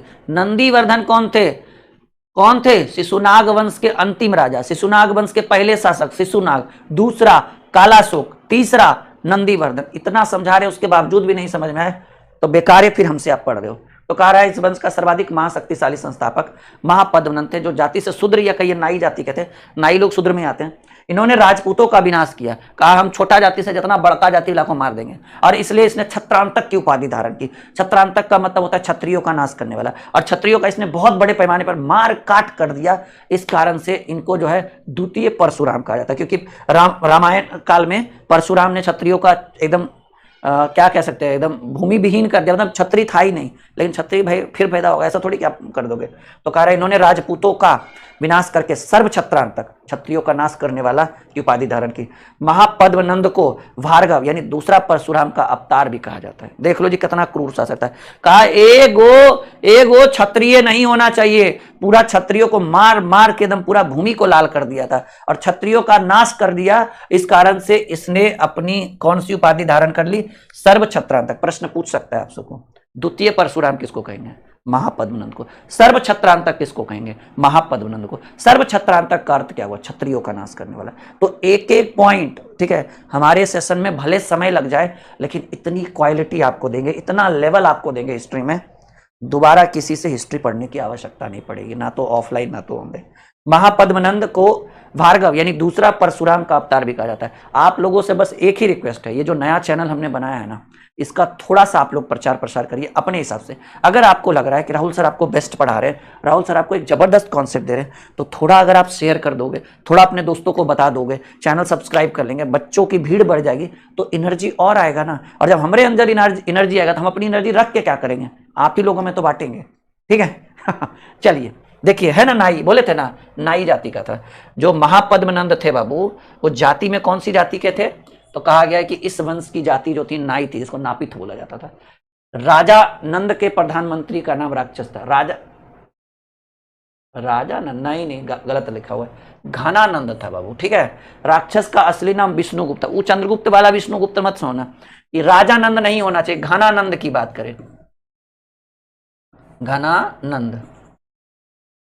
घनानंद, ठीक है। घनानंद के प्रधानमंत्री का नाम क्या था? राक्षस था। राक्षस नाम था, ये मैं सोचना सच्चे में राक्षसे था। और घनानंद कहता था ना कि तुम्हारा हत्या हम करेंगे, मतलब एकदम डरेले रहता था एकदम सेनापति यार को, तुम्हारा हत्या हम करेंगे, यूं कहता था। भाई कितना बड़ा खतरनाक राजा है जी, मतलब एकदम पूरा क्रूर शासक था। राक्षस का असली नाम क्या था? विष्णु। वो विष्णुगुप्त नहीं, चाणक्य दूसरा था, सेनापति था इसका, घनानंद का। केंद्रीय शासन पद्धति का जनक या पिता जो है महापद्मनंद को माना जाता है। इस वंश के धन दौलत के बारे में वर्णन चीनी यात्री हेनसोंग के द्वारा किया गया था। हेनसोंग ने पूरा आया था ना, मतलब पूरा एकदम वर्णन किया था कि भाई, मतलब ये कहा था कि बताया गया था कि महापद्मनंद के काल में मगध साम्राज्य अपने चरम सीमा पर था, एकदम बहुत बड़े विस्तार पर था। फिर कहा गया व्याकरण के आचार्य पाणिनि जो है महापद्मनंद के अष्टाध्यायी के लेखक, व्याकरण के आचार्य पाणिनि जो जिन्होंने अष्टाध्यायी के लेखक, अष्टाध्यायी के लेखक पाणिनि जो थे वो महापद्म, गलत लिखा हुआ है, महापद्मनंद के परम शिष्य थे, परम मित्र एकदम, नहीं शिष्य नहीं मित्र थे। तो आपसे पूछ सकता है कि कौन से जो आचार्य थे, हालांकि नहीं पूछेगा ऐसा सवाल, वो पाणिनि ऐसे पूछ सकता है पाणिनि का संबंध किस राजा से था? तो कहेंगे नंद वंश के प्रथम राजा महापद्मनंद से, ठीक है। फिर कहेगा कि इस वंश के शासन काल में उपवर्ष, वर्ष, रुचि, वर, कात्यायन जैसे विद्वान ने जन्म लिया था। मतलब काफी बढ़िया रहा था। इस वंश के शासक ने एक राष्ट्र की विचारधारा, मतलब एक राष्ट्र होना चाहिए, मतलब एक ही, मतलब जैसे होता है ना मतलब लोकतंत्र, मतलब एक जगह शासन होना चाहिए और छोटे छोटे प्रांत होने चाहिए, तो एक राष्ट्र की विचारधारा को दिया था, ठीक है। इस वंश की राजधानी पाटलिपुत्र थी, वैसे भी पटना ही था सब जगह। इस वंश के समय मगध राजनीतिक दृष्टि से अति शक्तिशाली रहा। हम बोले थे ना कि इसी वंश के शासनकाल में अगर आपसे प्रश्न पूछा जाए कि मगध एक बहुत बड़े चरम सीमा पर अपनी शक्तिशाली धरोहर के लिए जाना जाता था, तो वो जाना जाता था नंद वंश। विश्वास नहीं करिएगा, नंद वंश के शासक जो घनानंद थे, भले दिन भर ऑर्केस्ट्रा देखते रहता था, डीजे पर नाचते रहता था, लेकिन जब सिकंदर आया, सिकंदर कब भारत आया था? 326 ईसा पूर्व में। और एक राजा थे पोरस, पंजाब के राजा पोरस को हराकर जब वो भारत मगध साम्राज्य में घुसने की कोशिश कर रहा था, तो नंद वंश की जो सेना थी, घनानंद की सेना थी, इतनी बड़ी सेना थी, इतनी बड़ी सेना थी कि सिकंदर की 2.5 लाख की सेना देखकर जो है रूह कांपने लगा कि नहीं घुसेंगे अंदर, मार के एकदम लोटा लोटा के मारता हूं, नहीं घुस अंदर, ऐसी स्थिति हो गई थी। मतलब 2.5 लाख की सेना लेकर आया था सिकंदर, यूनान से सिकंदर 2.5 लाख की सेना लेकर आया था और ब्यास नदी पर खड़ा था कि कब पानी रुके और हम उस पार जाए, क्योंकि ब्यास नदी को पार करने के बाद ही आपका मगध साम्राज्य शुरू होता है। तो 2.5 लाख की सेना होने के बावजूद भी सिकंदर के पास वो घुस नहीं पाया अंदर, डर से, समझ रहे कि बड़ी मारेगा घनानंद की सेना। और सोचिए, और घनानंद को हराने वाला शासक चंद्रगुप्त मौर्य का चेला चाणक्य, ठीक है। तो ऐसी स्थिति थी, मतलब पूरा एकदम बड़े उत्कर्ष पर चल रहा था नंदवंश। नंदवंश ही जो है मगध साम्राज्य के मतलब एक बड़ा साम्राज्य बनाने में इसकी बड़ी भूमिका थी, ठीक है। सम्राट महापद्मनंद पहले शासक थे जिन्होंने गंगा घाटी की सीमाओं का अतिक्रमण किया था। ठीक है, और विंध्य पर्वत के दक्षिण तक विजय पताका लहरा। मतलब मत पूछिए, पूरे हिंदुस्तान के बहुत बड़े एरिया पर मगध साम्राज्य का शासन चला था और मगध साम्राज्य ने कब्जा कर लिया था, या कहिए जीत लिया था। महापद्मनंद सबसे, अगर आपसे डायरेक्ट कोई पूछे कि बताओ, हाँ अखंड भारत को जीतने वाला, ठीक है, वो तो चंद्रगुप्त मौर्य होगा, वो तो अलग। ऐसे बोलेगा मगध साम्राज्य जो है वो भारत के अखंड क्षेत्रों पर अधिकार कर चुका था। किसके शासनकाल में? महापद्मनंद के शासनकाल में। क्या बोलिएगा कि मतलब अधिकांश क्षेत्रों पर अधिकार करने में कौन था ना? याद रखिएगा एक शब्द, एक आपने जगह सुना होगा, कलिंग। ये वही जगह है जिसको जीतते सम्राट अशोक का हृदय परिवर्तन हो गया। कलिंग युद्ध में ही हृदय परिवर्तन किया था ना जी सम्राट अशोक ने। कब? 261 बीसी। जब सम्राट अशोक की बारी आएगी तो आप सुनिएगा कि वो 269 बीसी में उनका राज्याभिषेक हुआ था। गद्दी पर कब बैठा था? 269 ईस्वी में, नहीं 269 ईसा पूर्व में। सम्राट अशोक कौन था? जब मौर्य साम्राज्य में हम आएंगे तो देखिए ना, अरे पढ़ाए तो हैं, बताइए प्रभु। मौर्य साम्राज्य में चंद्रगुप्त मौर्य, उसका बेटा बिंदुसार के बेटा सम्राट अशोक। तो ये वही सम्राट अशोक है जो कलिंग पर विजय प्राप्त करते करते रह गया, क्योंकि बीच रास्ते में उसका हृदय परिवर्तन हो गया, शस्त्र को त्याग दिया। और आपसे प्रश्न पूछ सकता है इतिहास में कि वह पहला शासक जिसने कलिंग को जीता था महापद्मनंद। मतलब नंद वंश में ही कलिंग को जीत लिया था। किसने? महापद्मनंद ने। फिर कलिंग को कोई नहीं जीत पाया, अशोक भी जीतते जीतते रह गया, फिर उसका हृदय परिवर्तन हो गया। बोला छोड़ो, क्या कलिंग क्या कुछ, हटाओ। अब वो जैसी हृदय परिवर्तन हुआ, एकदम बौद्ध धर्म, उसकी पत्नी का नाम था कारुबाकी, ठीक है ना, उसके संरक्षण में गया और बौद्ध धर्म ले लिया, ठीक है। हाँ, तो प्रश्न पूछेगा आपसे कि कलिंग पर विजय प्राप्त करने वाला पहला शासक, कहेंगे नंद वंश का संस्थापक महापद्मनंद था, ठीक है। कलिंग पर विजय प्राप्त करने वाला पहला शासक महापद्मनंद। यहां तक क्लियर है? नहीं, 2326 ईस्वी में सिकंदर आया था, सही बात है। देखिए, इस वंश का अगला शासक घनानंद था, वही ऑर्केस्ट्रा वाला, और यह बहुत ही क्रूर शासक था। सोचिए, चाणक्य को फेंकवा दिया, बोला भगा इसको थोपिया के। इसने कलिंग में नहर का निर्माण कार्य किया। हालांकि ये ज्यादा नहीं पूछता कि कलिंग में नहर के बनाया, पोखर के बनाया, तालाब, ये सब थोड़ी पूछेगा। हाँ, ये पूछेगा कि कलिंग को जीतने वाला भारत का पहला शासक महापद्मनंद। बोलिए, अरे नीचे लिखल करो आप लोग। 261 से पहले जीत लिया था महापद्म, तो अशोक बाद में आया था, ठीक है। कलिंग को जीतने वाला पहला शासक महापद्मनंद। कौन? महापद्मनंद, ठीक है। इस वंश का अगला शासक घनानंद था, बहुत ही क्रूर था और इसने कलिंग में नहर निर्माण करवाया था। इस वंश का सबसे लालची, देखिए नामे से आ गया जी। देखो, तुम अभी जो करोगे ना, अभी तो मजा आएगा तुमको करने में, लेकिन इतिहास तुमको याद रखेगा। अभी जो करोगे तो अभी याद रखेगा, लेकिन इतिहास अभी तो तुमको भूल जाएगा सब लोग, लेकिन इतिहास में तुम्हारी याद जरूर आएगी। कहा गया इस वंश का सबसे लालची धन संग्रही शासक में घनानंद को गिना जाता है। मतलब घनानंद एकदम लालची था, कने 2 रुपया आ जाए एकदम, ठीक है। धन संग्रही, पैसा एकदम, ठीक है। टैक्स उन्हें बढ़ा दो जी, उन्हें बढ़ा दो जी, उन्हें बढ़ा दो, खाली लाओ। मतलब इसके अत्याचारों से पूरा साम्राज्य, पूरा नंद वंश जो है वो एकदम गुस्सा गया था कि इसको भगाओ मार के जल्दी से। और इसका अंत, इसी का अंत कौन करते हैं? चंद्रगुप्त मौर्य। नंद वंश के बाद आता है मौर्य वंश। कह रहा है जब सिकंदर भारत पर आक्रमण किया तो उस समय किसका शासन चल रहा था? नंद वंश का अंतिम शासक घनानंद ही था। वही ना था, ऑर्केस्ट्रा देख रहा था। चंद्रगुप्त मौर्य के गुरु चाणक्य आए, बोले कि देखिए जी, सिकंदर 2.5 लाख की सेना लेकर भारत में घुस रहा है, जल्दी जल्दी आप अपना सेना भेजिए और उसको रोकिए। तो ये घनानंद पी के पूरा फ्लट था एकदम, ठीक है, एकदम पूरा ऑर्केस्ट्रा में डांस कर रहा था एकदम पी के। अब बोला कि भगा इसको, झूठो आया परेशान करने के लिए। पहले पूछा तुम कौन है? तो बोला हम शिक्षक हैं, हम आचार्य हैं। मतलब भाग, मास्टर उस्टर का कोई वैल्यू नहीं हमारे अति में, साम्राज्य में। भगा इसको जी।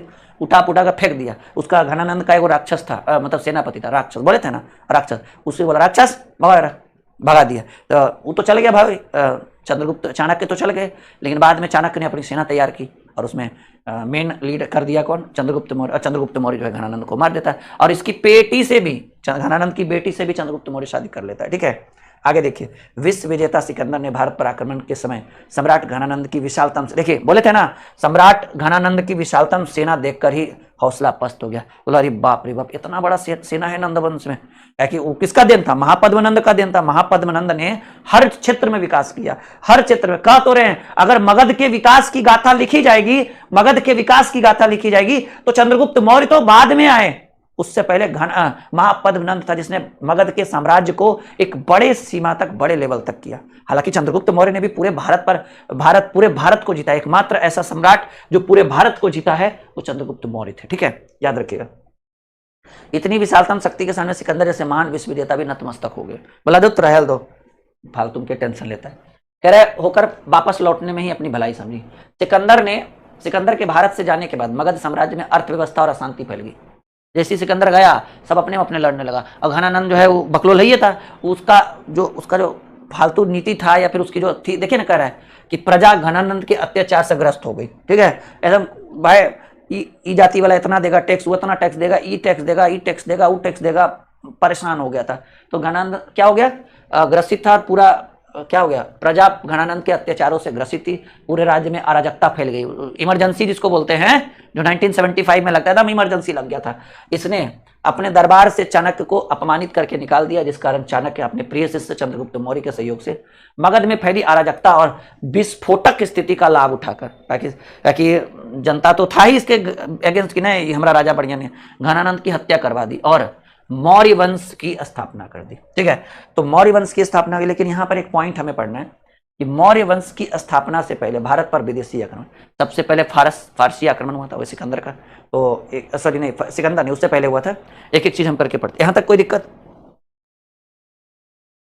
एक कह रहा है सर मारपीट क्यों करते थे उसमें? अरे दादा, वहां तो अभी तुम लोग जनतंत्र में हो, लोकतंत्र में हो। लोकतंत्र में उस समय क्या था, राजतंत्र था। राजा जो बोल दिया, नहीं पढ़े, बाहुबली नहीं देखा है जी? हाँ, घनानंद की पुत्री का नाम दुर्धरा था, उससे चंद्रगुप्त मौर्य ब्याह कर लिया। और जब सेल्यूकस निकेटर आक्रमण किया था, तो सेल्यूकस निकेटर की भी एक पुत्री थी, उसका नाम था कार्नेलिया। बोला हम एकरो से ब्याह करेंगे। ब्याह करने का मुख्य आधार क्या था? साम्राज्य विस्तार। बिंबिसार भी वही किया, चंद्रगुप्त मौर्य भी वही करेगा। और भी जो राजा थे, अरे 5-6 को तो नाम रहता है जी, 5-6 रानी का तो खाली नाम रहता है किताब में। कितना होगी के देखे लगा, 200-400 कहीं नहीं रहे। अभी तो आजकल देखो, एक के को लाने पर दिक्कत है। एगो बेचारा लेके आता है खुशी खुशी, ले जाके और ठेल देती है पहाड़ पर से। एगो बेचारा खुशी खुशी लाता है और हरियर ड्रम में पैक कर देती है। तो आज तो एक ही में आफत है। ये दूरिये से प्रणाम करता है, भाई इसी ठीक है। लड़का लोग के अंदर जो है एकदम भय हो गया, आजकल डर हो गया बड़ा। रखने पाई खोजी वो कोई पता नहीं, तुरंत एकदम बीबी को एकदम मोमो खाएगी बाबू, एकदम चाउमीन खाएगी, चाट खाएगी, उसको पता है जहां जो इन्हें उन्हें करेंगे एकदम सीधे ड्रम में पैक। ठीक है, तो एकदम बच के रहना। तुम लोग में भी जो लाइव है ना, अभी बच के रहना जी। और तुम लोग भी ज्यादा नहीं ड्रामा करो, ठीक है? बेचारा लोग को उतना नहीं ड्रम में पैक करते रहना है।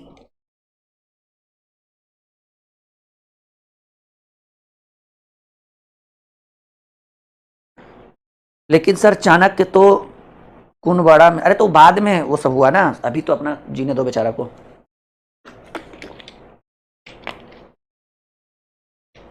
हाँ देखो बाबू, तो कह रहा है कि मौर्य वंश की स्थापना से पहले, मतलब नंद वंश के बाद मौर्य वंश तो आएगा, लेकिन मौर्य वंश की स्थापना से पहले कुछ विदेशी आक्रमण भारत पर हुआ था। थोड़ा सा उसके बारे में हम पढ़ लेते हैं, फिर हम लोग मौर्य वंश पढ़ेंगे तो मजा आएगा पढ़ने में। देखिए, भारत के पूर्वी क्षेत्र में मगध एक शक्तिशाली राज्य था। ऑब्वियसली कह रहा है ये अगल बगल के छोटे राजाओं को हराकर भारत के पूर्वी क्षेत्र में राजनीतिक स्थिरता ला दी थी। मतलब एकदम सब बोला, सब शांति से रहो, हम राजा हैं, हम लोग के अंडर रहो और आराम से अपना जीवन व्यतीत करो। किंतु भारत के पश्चिम उत्तर क्षेत्र, जैसे पंजाब में छोटे छोटे जो शासक थे, जो कमजोर शासक थे, जिस कारण विदेशी आक्रमण जो है पश्चिम उत्तर क्षेत्र पर ही, मतलब जैसे देखिए भारत का जो मैप है ना, हमको देखिए मैप आता नहीं बनाने, क्योंकि हम एक्चुअली क्या बोले, हम भाई ज्योग्राफी के टीचर है नहीं, क्योंकि हमारी ज्योग्राफी, देखो ज्योग्राफी ठीक है, हमारी है तो हमारा पूरा जीएस अच्छा, लेकिन हमें मैप बनाना नहीं आता। तो ये जब भारत का जब मैप आप लोग देखिएगा ना, कुछ इस तरीके से रहता है भारत का मैप, काश अगर आता तो हम समझाते। तो इधर जो पड़ता है ये वाला क्षेत्र, जो कश्मीर वाला क्षेत्र है, ये हमारा क्या पड़ता है, कश्मीर, और ये हमारा पड़ता है पंजाब। पंजाब में एक राजा थे पोरस, ठीक है? पोरस के ऊपर सिकंदर ने हमला कर दिया था, और उस युद्ध का नाम पड़ा था हाइटेस्पीच का युद्ध। तो पोरस को जो है वो सिकंदर ने हरा दिया था, और हराने के बाद पूछा गया था पंजाब के राजा को कि तुम्हारे साथ क्या सुलूक किया जाता। कहा महाराज हम एक राजा हैं, तो हमारे साथ जो है राजा वाला सुलूक करिए। बोला ठीक है। तो सिकंदर की पत्नी का नाम था, अरे हम बार बार नामे भूल जाते हैं, पिछला दिन में भूल गए थे। सिकंदर की, हाँ, रेक्सोना, ठीक है ना? कभी कहीं कहीं रुखसाना लिखा हुआ है, लेकिन एक्चुअल वास्तव में उसका नाम था रेक्सोना। तो सिकंदर की पत्नी थी, ठीक है ना, रेक्सोना ने क्या किया, पंजाब के शासक राजा पोरस के हाथों पर कलाई बांध दी। अब बोले आप हमारे भैया हो गए और ये आपके सिकंदर जो है वो आपके जीजा हो गए। तो हारा हुआ राजा को इतना सम्मान मिल जाए तो तुरंत अधीनता स्वीकार कर लिया सिकंदर को, बोला हाँ ठीक है हम इस चीज़ से एक्सेप्ट करते हैं। अब क्या हुआ कि उसकी पत्नी बोली रेक्सोना कि ठीक है, जब हमारे भैया आप होइए गए, आपके जीजा आइए हैं, तो चलिए मगध पर हमला करते हैं, घनानंद को हराते हैं। घनानंद को हरा कर मगध साम्राज्य जीत कर विश्व विजेता हो जाए। लेकिन हुआ कि बीच में ब्यास नदी पड़ गया। ब्यास नदी में एकदम भरा पानी था। अब पूरा सेना इस साइड, और जैसे ब्यास नदी पार करिएगा ना मगध साम्राज्य आ जाएगा। तो सारा सेना वेट कर रहा था कि कहिया पानी का बहाव करे, क्योंकि बरसात का दिन था, यही महीना था सितंबर अक्टूबर का महीना, अगस्त सितंबर का। तो पूरा बरसात था और बरसात में ब्यास नदी पार करना असंभव चीज़ था। तो सारा सेना इधर इंतजार कर रहा था, उधर मगध में एकदम हलचल हलचल कि भाई सिकंदर आएगा, सिकंदर आएगा, सिकंदर आएगा। लेकिन क्या हुआ कि कुछ अफवाह फैला दिया गया चंद्रगुप्त मौर्य और चाणक्य के द्वारा, मेन चाणक्य के द्वारा, कि भाई ब्यास नदी एक श्रापित नदी है, अगर आप उसको पार करिएगा ना तो सबको बीमारी हो जाएगा, मर जाइएगा, हेरा जाइएगा। तो पहले तो उसका जो सेल्यूकस निकेटर, सिकंदर का सेनापति सेल्यूकस निकेटर बोला ये सब गलत बात है, झूठे बात है, ठीक है। लेकिन हुआ क्या कि चाणक्य के द्वारा क्या हुआ कि जो सिकंदर की सेना थी उसके भोजन में थोड़ा बहुत विष मिला दिया गया, मतलब कुछ जहरीला पदार्थ मिला गया। इस कारण से बहुत सारे सैनिकों का जो है तबियत बिगड़ने लगा।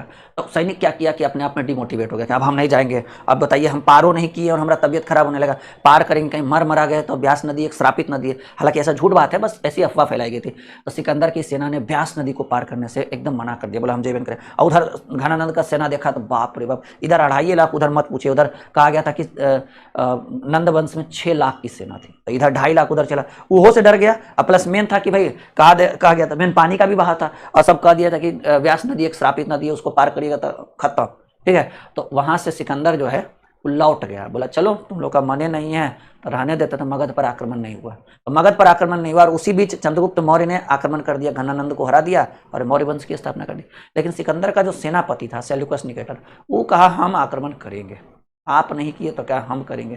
तो बहुत सालों के बाद सेल्यूकस निकेटर फिर आया और उस समय घनानंद शासन पर नहीं था, चंद्रगुप्त मौर्य शासन पर था। तो सेल्यूकस निकेटर और चंद्रगुप्त मौर्य के बीच युद्ध हुआ, ठीक है। और उस युद्ध में चंद्रगुप्त मौर्य ने जो है किसको हराया, सेल्यूकस निकेटर को हरा दिया। और सेल्यूकस निकेटर को हरा दिया तो सेल्यूकस निकेटर बोला, चंद्रगुप्त मौर्य बोलो अब तुम्हारे साथ क्या किया जाए। वो कहा कि महाराज हमारे बेटिया से बियाह कर लीजिए, हमारी बेटिया बड़ी सुंदर है। तो चंद्रगुप्त मौर्य ने सेल्यूकस निकेटर की पुत्री कार्नेलिया से बियाह कर लिया। और कार्नेलिया से बियाह कर लिया और हेरांत, कमरान, काबुल और कंधार चारों जो है दहेज में ले लिया, ठीक है। काबुल, कंधार, हेरांत और मकरान, ये 4 जगह होगा दहेज में ले, बोला सब हमरे है, ठीक है। और जब सेल्यूकस निकेटर जाने लगा तो मगध साम्राज्य में हाथी बहुत बड़े पैमाने पर होता था, बहुत बड़े पैमाने पर। तो 500 हाथी अपना उसको दिया, अपने अबू का होगा ससुर हो गया ना जी सेल्यूकस निकेटर। सेल्यूकस निकेटर कौन था, सिकंदर का सेनापति था, ठीक है। तो अब उसका वो हो गया, वो क्या हो गया, अरे ससुर हो गया, चंद्रगुप्त मौर्य दामाद हो गया। और सेल्यूकस निकेटर की पुत्री का नाम कार्नेलिया था, ठीक है।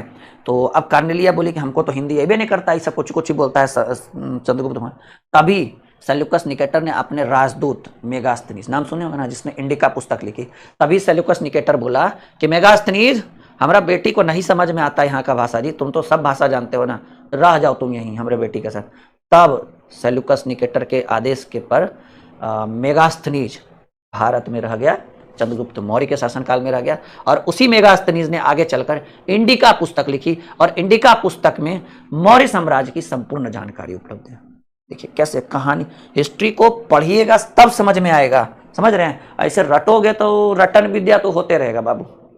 आई बात समझ में, बाद में गपशप करते हैं, ड्रम में फिट हो गए, कहाँ फिट हो गए बाद में, पहले पढ़िए ना। जो लेवल हम दे रहे हैं उस लेवल का आनंद लीजिए आप एक बार आनंद लीजिए जो हम आपको पढ़ा रहे हैं ना।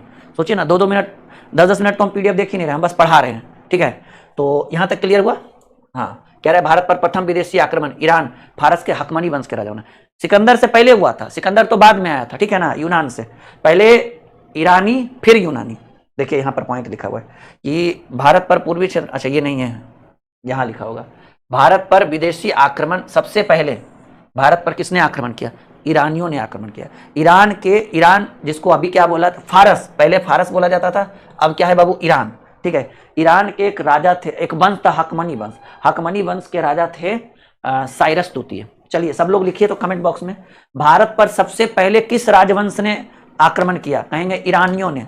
सबसे पहले फारसियों ने, ईरानी बोलिए ना, पहले ईरानी आए फिर यूनानी आए, यूनानी में आएगा सिकंदर का नाम, पहले ईरानी आए फिर यूनानी आए, ठीक है। तो बोलिएगा ये पॉइंट इंपॉर्टेंट है, ये पॉइंट इंपॉर्टेंट है और ये पॉइंट इंपॉर्टेंट है। ये 3 लाइन पढ़िए, उसके बाद हम लोग यूनानी आक्रमण सिकंदर के बारे में पढ़ेंगे।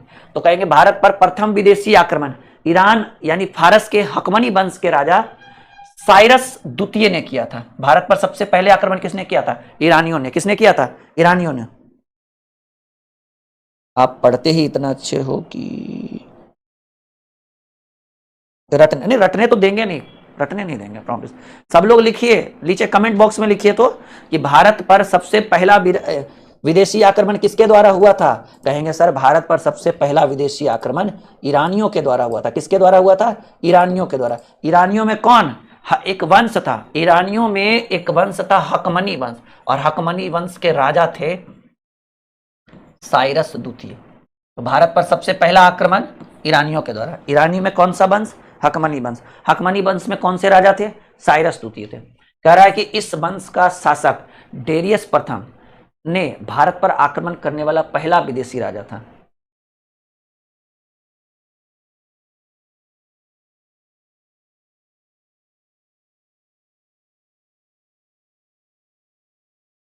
अरे गलत लिखा हुआ है क्या? डेरियस प्रथम, साइरस द्वितीय। इस वंश का शासक डेरियस प्रथम ने भारत पर आक्रमण करने वाला पहला विदेशी राजा था गांधा। अच्छा ये रहने दीजिए, ये 2 पॉइंट ये याद रखिएगा। साइरस द्वितीय, यहां देखिएगा, इसने भारत में फारसी शासन का विस्तार शुरू किया।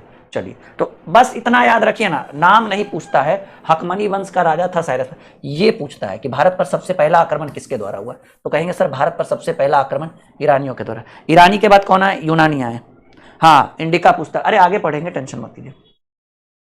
ये देखिए भारत पर यूनानी आक्रमण, सिकंदर कहां से आया था? मकदूनिया का शासक था जी सिकंदर, अभी तो पढ़ना बाकी है पूरा सिकंदर, ठीक है।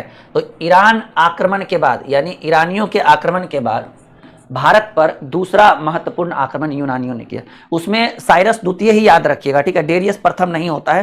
हालांकि उसके ऊपर हम एक बार अच्छे से गहन अध्ययन कर लेंगे कि क्या मिस्टेक है, ठीक है। उसके ऊपर हम डिस्कस कर लेंगे बाद में।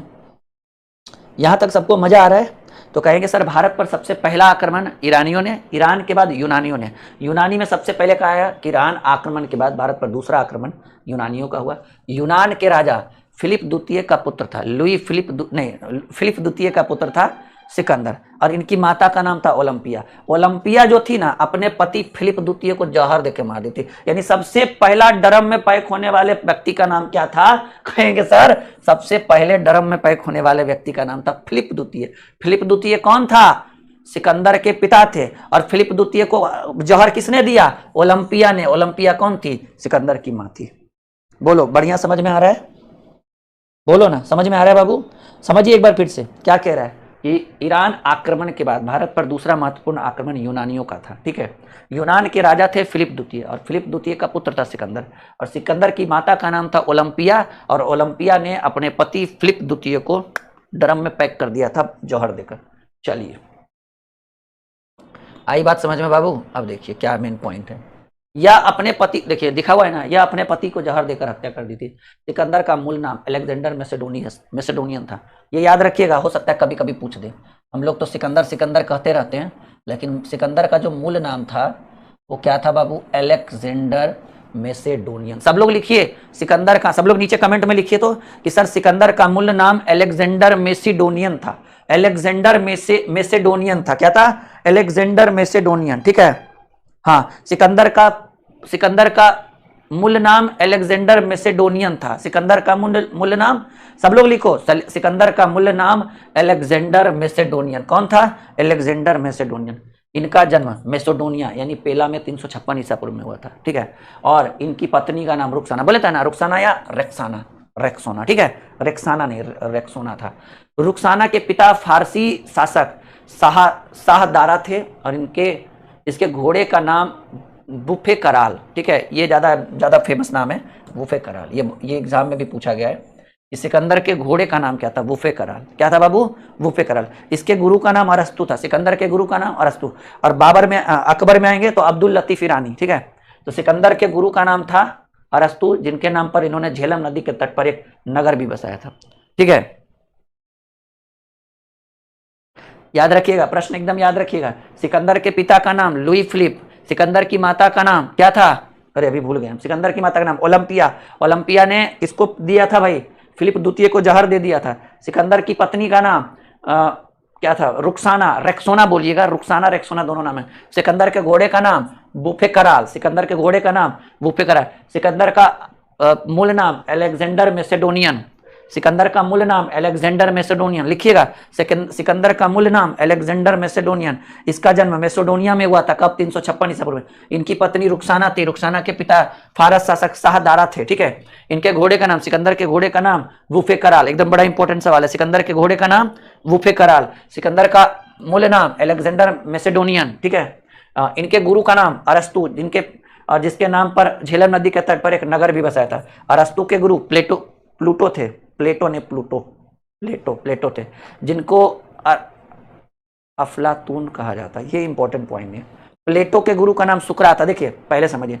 सिकंदर के गुरु का नाम क्या था बाबू, सिकंदर के गुरु का नाम था अरस्तु, अरस्तु के गुरु का नाम था प्लेटो, और यहां पर देखिए प्लेटो के गुरु का नाम था सुकरात, ठीक है।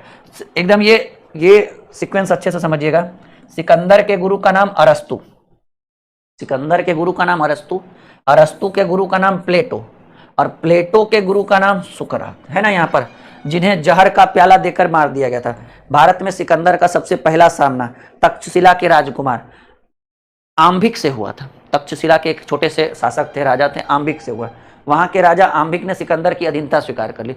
उतना 2.5 लाख का सेना देखा, बोला ठीक है आप ही जीते हमारे। और गांधार की राजधानी तक्षशिला थी, ठीक है। उस समय गांधार की राजधानी कहाँ थी, तक्षशिला। उस समय क्या, शुरू से अंतिम तक गांधार की राजधानी तक्षशिला ही रही थी। 328 ईसा पूर्व। अब ये देखिए सबसे इंपॉर्टेंट, सिकंदर 2 जगह जीत कर आ चुका था, एक ईरान था और अफगानिस्तान था। और कहा गया था कि उस समय ज्ञात भारतीय मतलब उस समय ज्ञात विश्व का लगभग 60% एरिया जो है वो सिकंदर जीत चुका था। कितना, 60%। वही कह रहा है 328 ईसा पूर्व में सिकंदर ने ईरान और अफगानिस्तान पर विजय प्राप्त कर ली।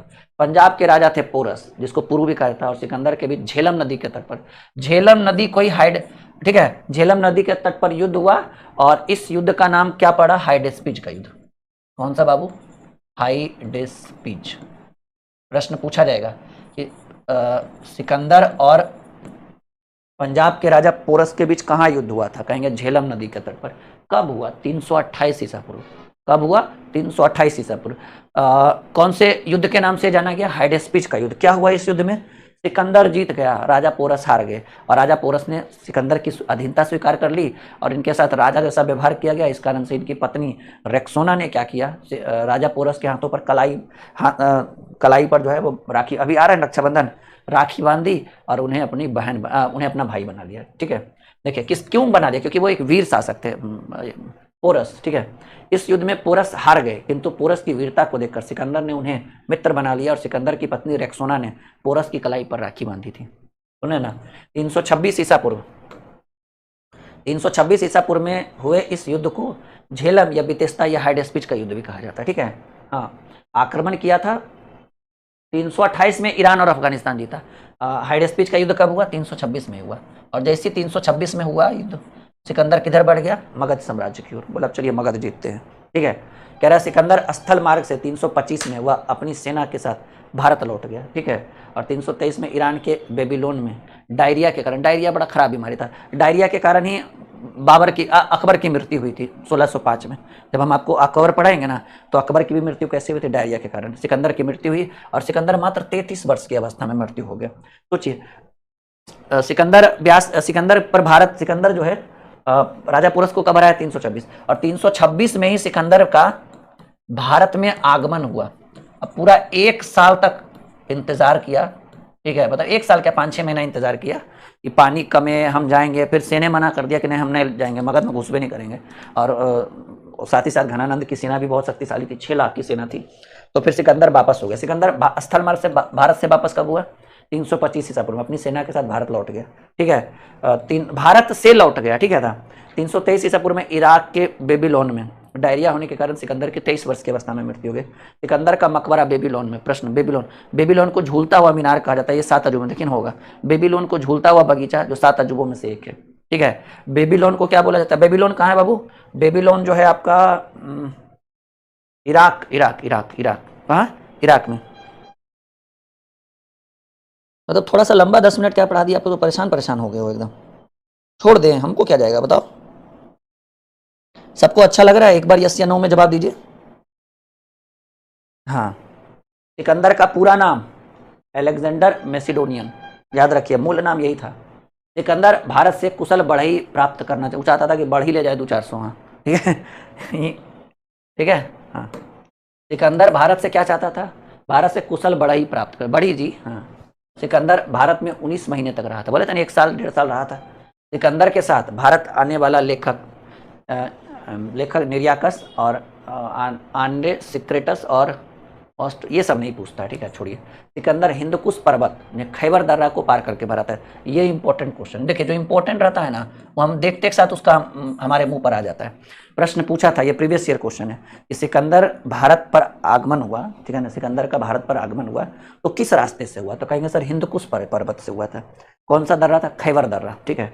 खैबर दर्रा को पार करके भारत आया था। सिकंदर की सेना ने ब्यास नदी, बोले थे ना इसको हार्डफेनिया कहा जाता था, ब्यास नदी को पार करने से मना कहा गया। उसकी सेना के में जो है ना चाणक्य के द्वारा अफवाह फैला दिया गया कि ब्यास नदी एक श्रापित नदी है, जहाँ जो घुसोगे ना तो खत्म खेला, बीमारी होने लगेगा। सिकंदर अपनी सेना को पार करने के लिए बहुत प्रेरित किया, लेकिन उसकी सेना ने ब्यास नदी को रौद्र रूप को देखकर भारत से युद्ध के लिए आगे बढ़ने से इनकार कर दिया था।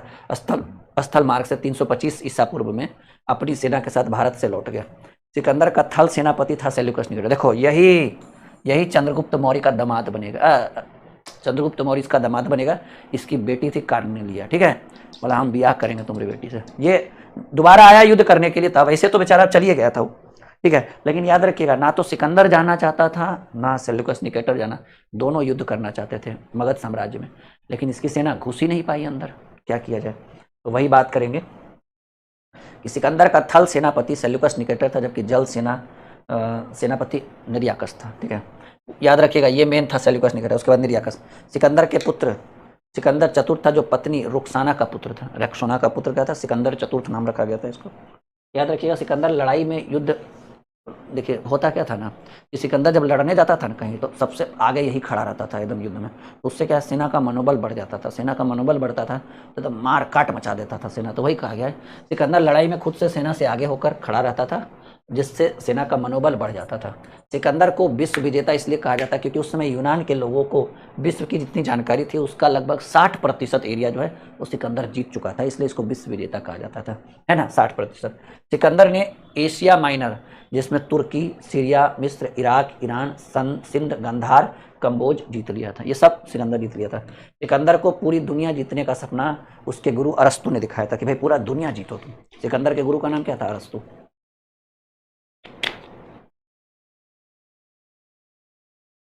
ठीक है, तो आज की सेवा यही तक समाप्त होती है, कल हम यहाँ से कंटिन्यू आगे करेंगे, ठीक है। उम्मीद है कि आज का सेशन बहुत मजा आया होगा। कल हम लोग चंद्रगुप्त मौर्य यानी मौर्य साम्राज्य में कल हम लोग एंट्री करेंगे। 3 दिन और चलेगा मगध साम्राज्य, लंबा है ये, ठीक है, याद रखिएगा, ठीक है, ओके बाय बाय। उम्मीद है यहाँ तक सबको समझ में आया होगा। यहाँ से हम लोग कल पढ़ेंगे मौर्य साम्राज्य, ओके डन, चलो।